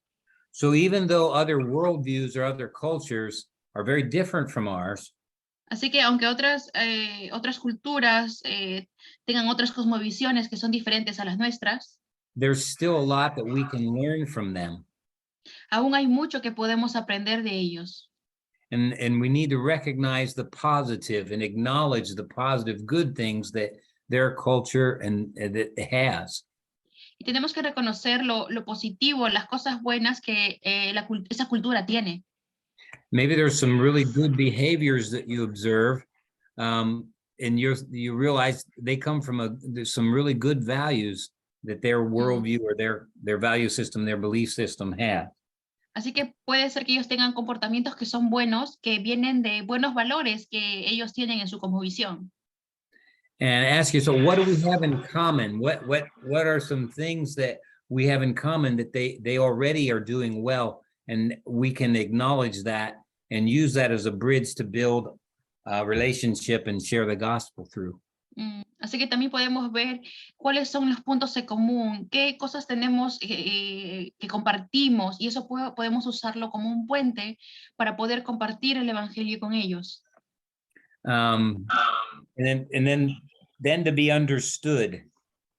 Y luego, para luego ser entendidos. We want to be understood by people. A Queremos- good place to start Si queremos ser entendidos por las personas, un buen punto por empezar es find what you admire, what you like about them, and compliment them and talk to them about that. encuentra un punto que tú aprecias o valoras de ellos y hazles un cumplido y habla acerca de ello con ellos. Okay, we also talked a lot about using culturally acceptable forms and expressions to communicate. También hablábamos de usar formas culturales apropiadas para poder expresarnos. So if we want to be understood, we have to communicate in a way that's going to make sense and it's going to sound like good news to them. Así que si queremos hablar con ellos, tenemos que hacerlo de forma adecuada, de manera de que tenga sentido, haga sentido para ellos. So before we lose our time here, I want to share one more thing with you that has meant a lot to me, and see if I can bring it up here. Yeah. También quiero compartir algo con ustedes que ha significado mucho para mí. De todos modos, it's called in Spanish. Se llama de todos modos en español. And it's a saying that's meant a lot to me, and I'm going to leave this with you because we just have a few minutes left. So I'd like us to read this and find what the Lord wants to speak to us through this. Así que podemos leerlo y encontrar qué es lo que Dios nos quiere hablar a través de esto. Dale, ¿la tiene ahí en español? Yeah. De todos modos. You want me to read it in Spanish now? How about, yeah, we can read it in Spanish, and then we'll read it, just read it slowly so we understand it, and then we'll read it in English. Okay. De todos modos, según Lucas 6, versículo 27 al 31, las personas son irracionales, ilógicas y egoístas. No importa, ámenlas de todos modos. Si eres bondadoso, las personas pueden acusarte de tener motivos falsos y egoístas. No importa, sé bondadoso de todos modos. Si tienes éxito, ganarás algunos amigos falsos y enemigos verdaderos. No importa, sé exitoso de todos modos. El bien que tú haces hoy será olvidado mañana. No importa, sé bueno de todos modos. La honestidad y la transparencia te harán vulnerable. No importa, sé honesto y transparente de todos modos. Lo que te cuesta años a construir puede ser destruido en una sola noche. No importa, construye de todos modos. Las personas necesitan ayuda, pero te atacarán si les ayudas. No importa, ayúdalas de todos modos. En el análisis final, todo está entre tú y Dios. Nunca fue entre tú y las personas, de todos modos. Yes, that was something that Mother Teresa wrote, Mother Teresa of Calcutta. And it's something... Esto es algo que escribió la Madre Teresa de Calcuta. And it's something that always impacted me because our missionary call, many times we will be judged or misunderstood. Esto es algo que me impactó mucho porque nuestro llamado misionero vamos a ser a veces malentendidos o juzgados. We may have really pure motives and good intentions, but the people that we're going to may not receive us, accept us, or may treat us in a way that's much harshly and even with cruelty. Puede que tengamos buenas intenciones puras, pero la gente a la que vamos puede que no nos reciban o no nos traten bien. But at the end, it's not about us going and expecting them to love us or accept us. We're going and we're taking the message of the gospel because Jesus has called us to go love them. Pero al final de cuentas, el fin no era que ellos nos conozcan y nos reciban y nos amen a nosotros, sino que nosotros lo hacemos porque Jesús nos ha llamado a hacerlo. And that's why I like what she says. In the final analysis, it is between you and God. It was never between you and them anyway. Así que en ese análisis final, todo era entre tú y Dios, nunca fue entre tú y ellos de todas formas. And that love of God in our hearts, poured into our hearts, will permit us, like Romans 5:5 says, Paul said, the love of God was poured into my heart, and that's what enables us to serve and to continue on. Así que es el amor de Dios que Él ha vertido sobre nosotros, que nos permite poder hacer las cosas y nos permite continuar, como dice en Romanos 5:5. So we go serve in missions, not because we expect to be heroes or that the other people are necessarily going to receive us or love us or appreciate us. We go serve because our lovingly Heavenly Father loves them, and He's sending us to them as His representatives. Así que nosotros vamos a estos otros lugares a compartir con la gente, no porque seamos héroes, no porque ellos van a recibirnos y van a recibir todo el mensaje que tengamos, sino es que sino lo que lo hacemos porque Jesús, el mensaje de Jesús y lo que Él ha hecho por nosotros, lo queremos llevar y compartir con ellos. The people that we're called to serve might disillusion us, but our Heavenly Father understands that, and He's never going to disillusion us.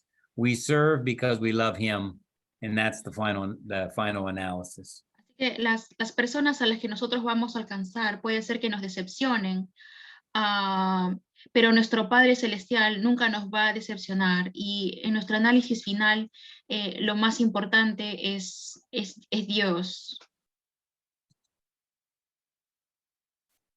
Okay. Ya llegó al final del tiempo, Vilma. Ojalá que lo que podía compartir ha servido en algo para esta gente hermosa que está aquí en la pantalla.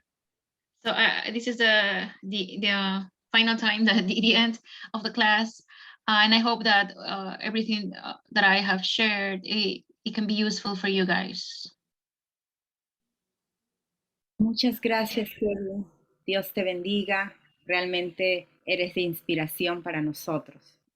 Thank you, Kevin. You are an inspiration for us.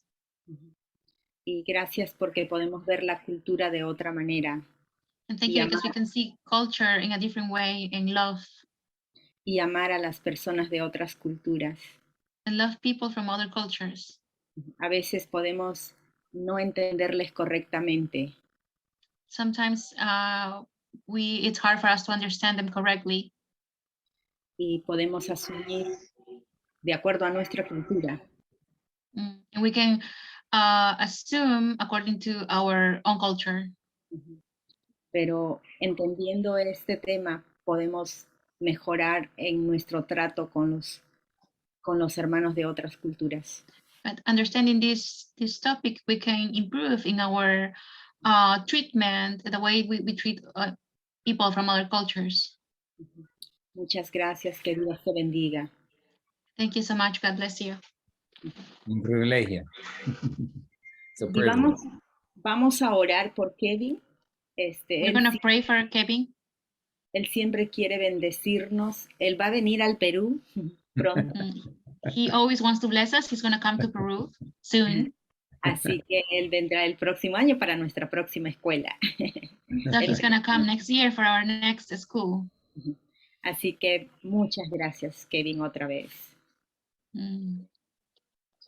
Y voy a pedir a Lily que pueda orar por Kevin. Okay. So Lily's going to pray for Kevin. Gracias, Padre Santo, por estos momentos que hemos tenido con Kevin. Nos ha bendecido, Señor, y gracias por traerlo. Gracias por darle el corazón por las misiones y su corazón de equipar a nosotros, Señor. Gracias, lo bendecimos en el nombre de Cristo en todas las áreas de su vida, espiritual, emocional, física y financieramente, Señor, a él y a su familia. Gracias, Señor, por bendecirnos por él. En el nombre de Cristo. Amén. Ok, vamos a tomarnos una foto con Kevin, así que todos abran sus cámaras, ¿ok? Abran sus cámaras, pónganse guapos y así que vamos a tomarnos fotos con Kevin. Okay. Abran sus cámaras. Dalia, Sofía. También Dalia, por un momento. Oh, Sofía Castro, abre tu pantalla. Dalia, we need... Okay. There she is. No, That's no, that's Sophia. Sophia. Sophia. Where's Africa and Pakistan? Now with Dalia. Sorry, guys, I prefer not to be on the pictures. You have to be in the picture, Dalia. Dalia. It's a requirement. Where's Jolly? Next time. Next time. Ywam, Ibadan, open your video, please. Okay, great, awesome. Okay, wonderful. Okay. Dios les bendiga y pues nos vemos mañana. God bless you. See you tomorrow. Gracias. Gracias, Kevin. Gracias, Kevin. Bless you. Recuerden que la próxima semana empezamos a las 10 de la mañana porque tenemos una maestra que ella va a enseñar a las 5 de la mañana desde Hawái. Así que cambiamos para las 10 de la mañana. Dios les bendiga. Excelente. Bendiciones. Bendiciones. Bye. Ciao, ciao.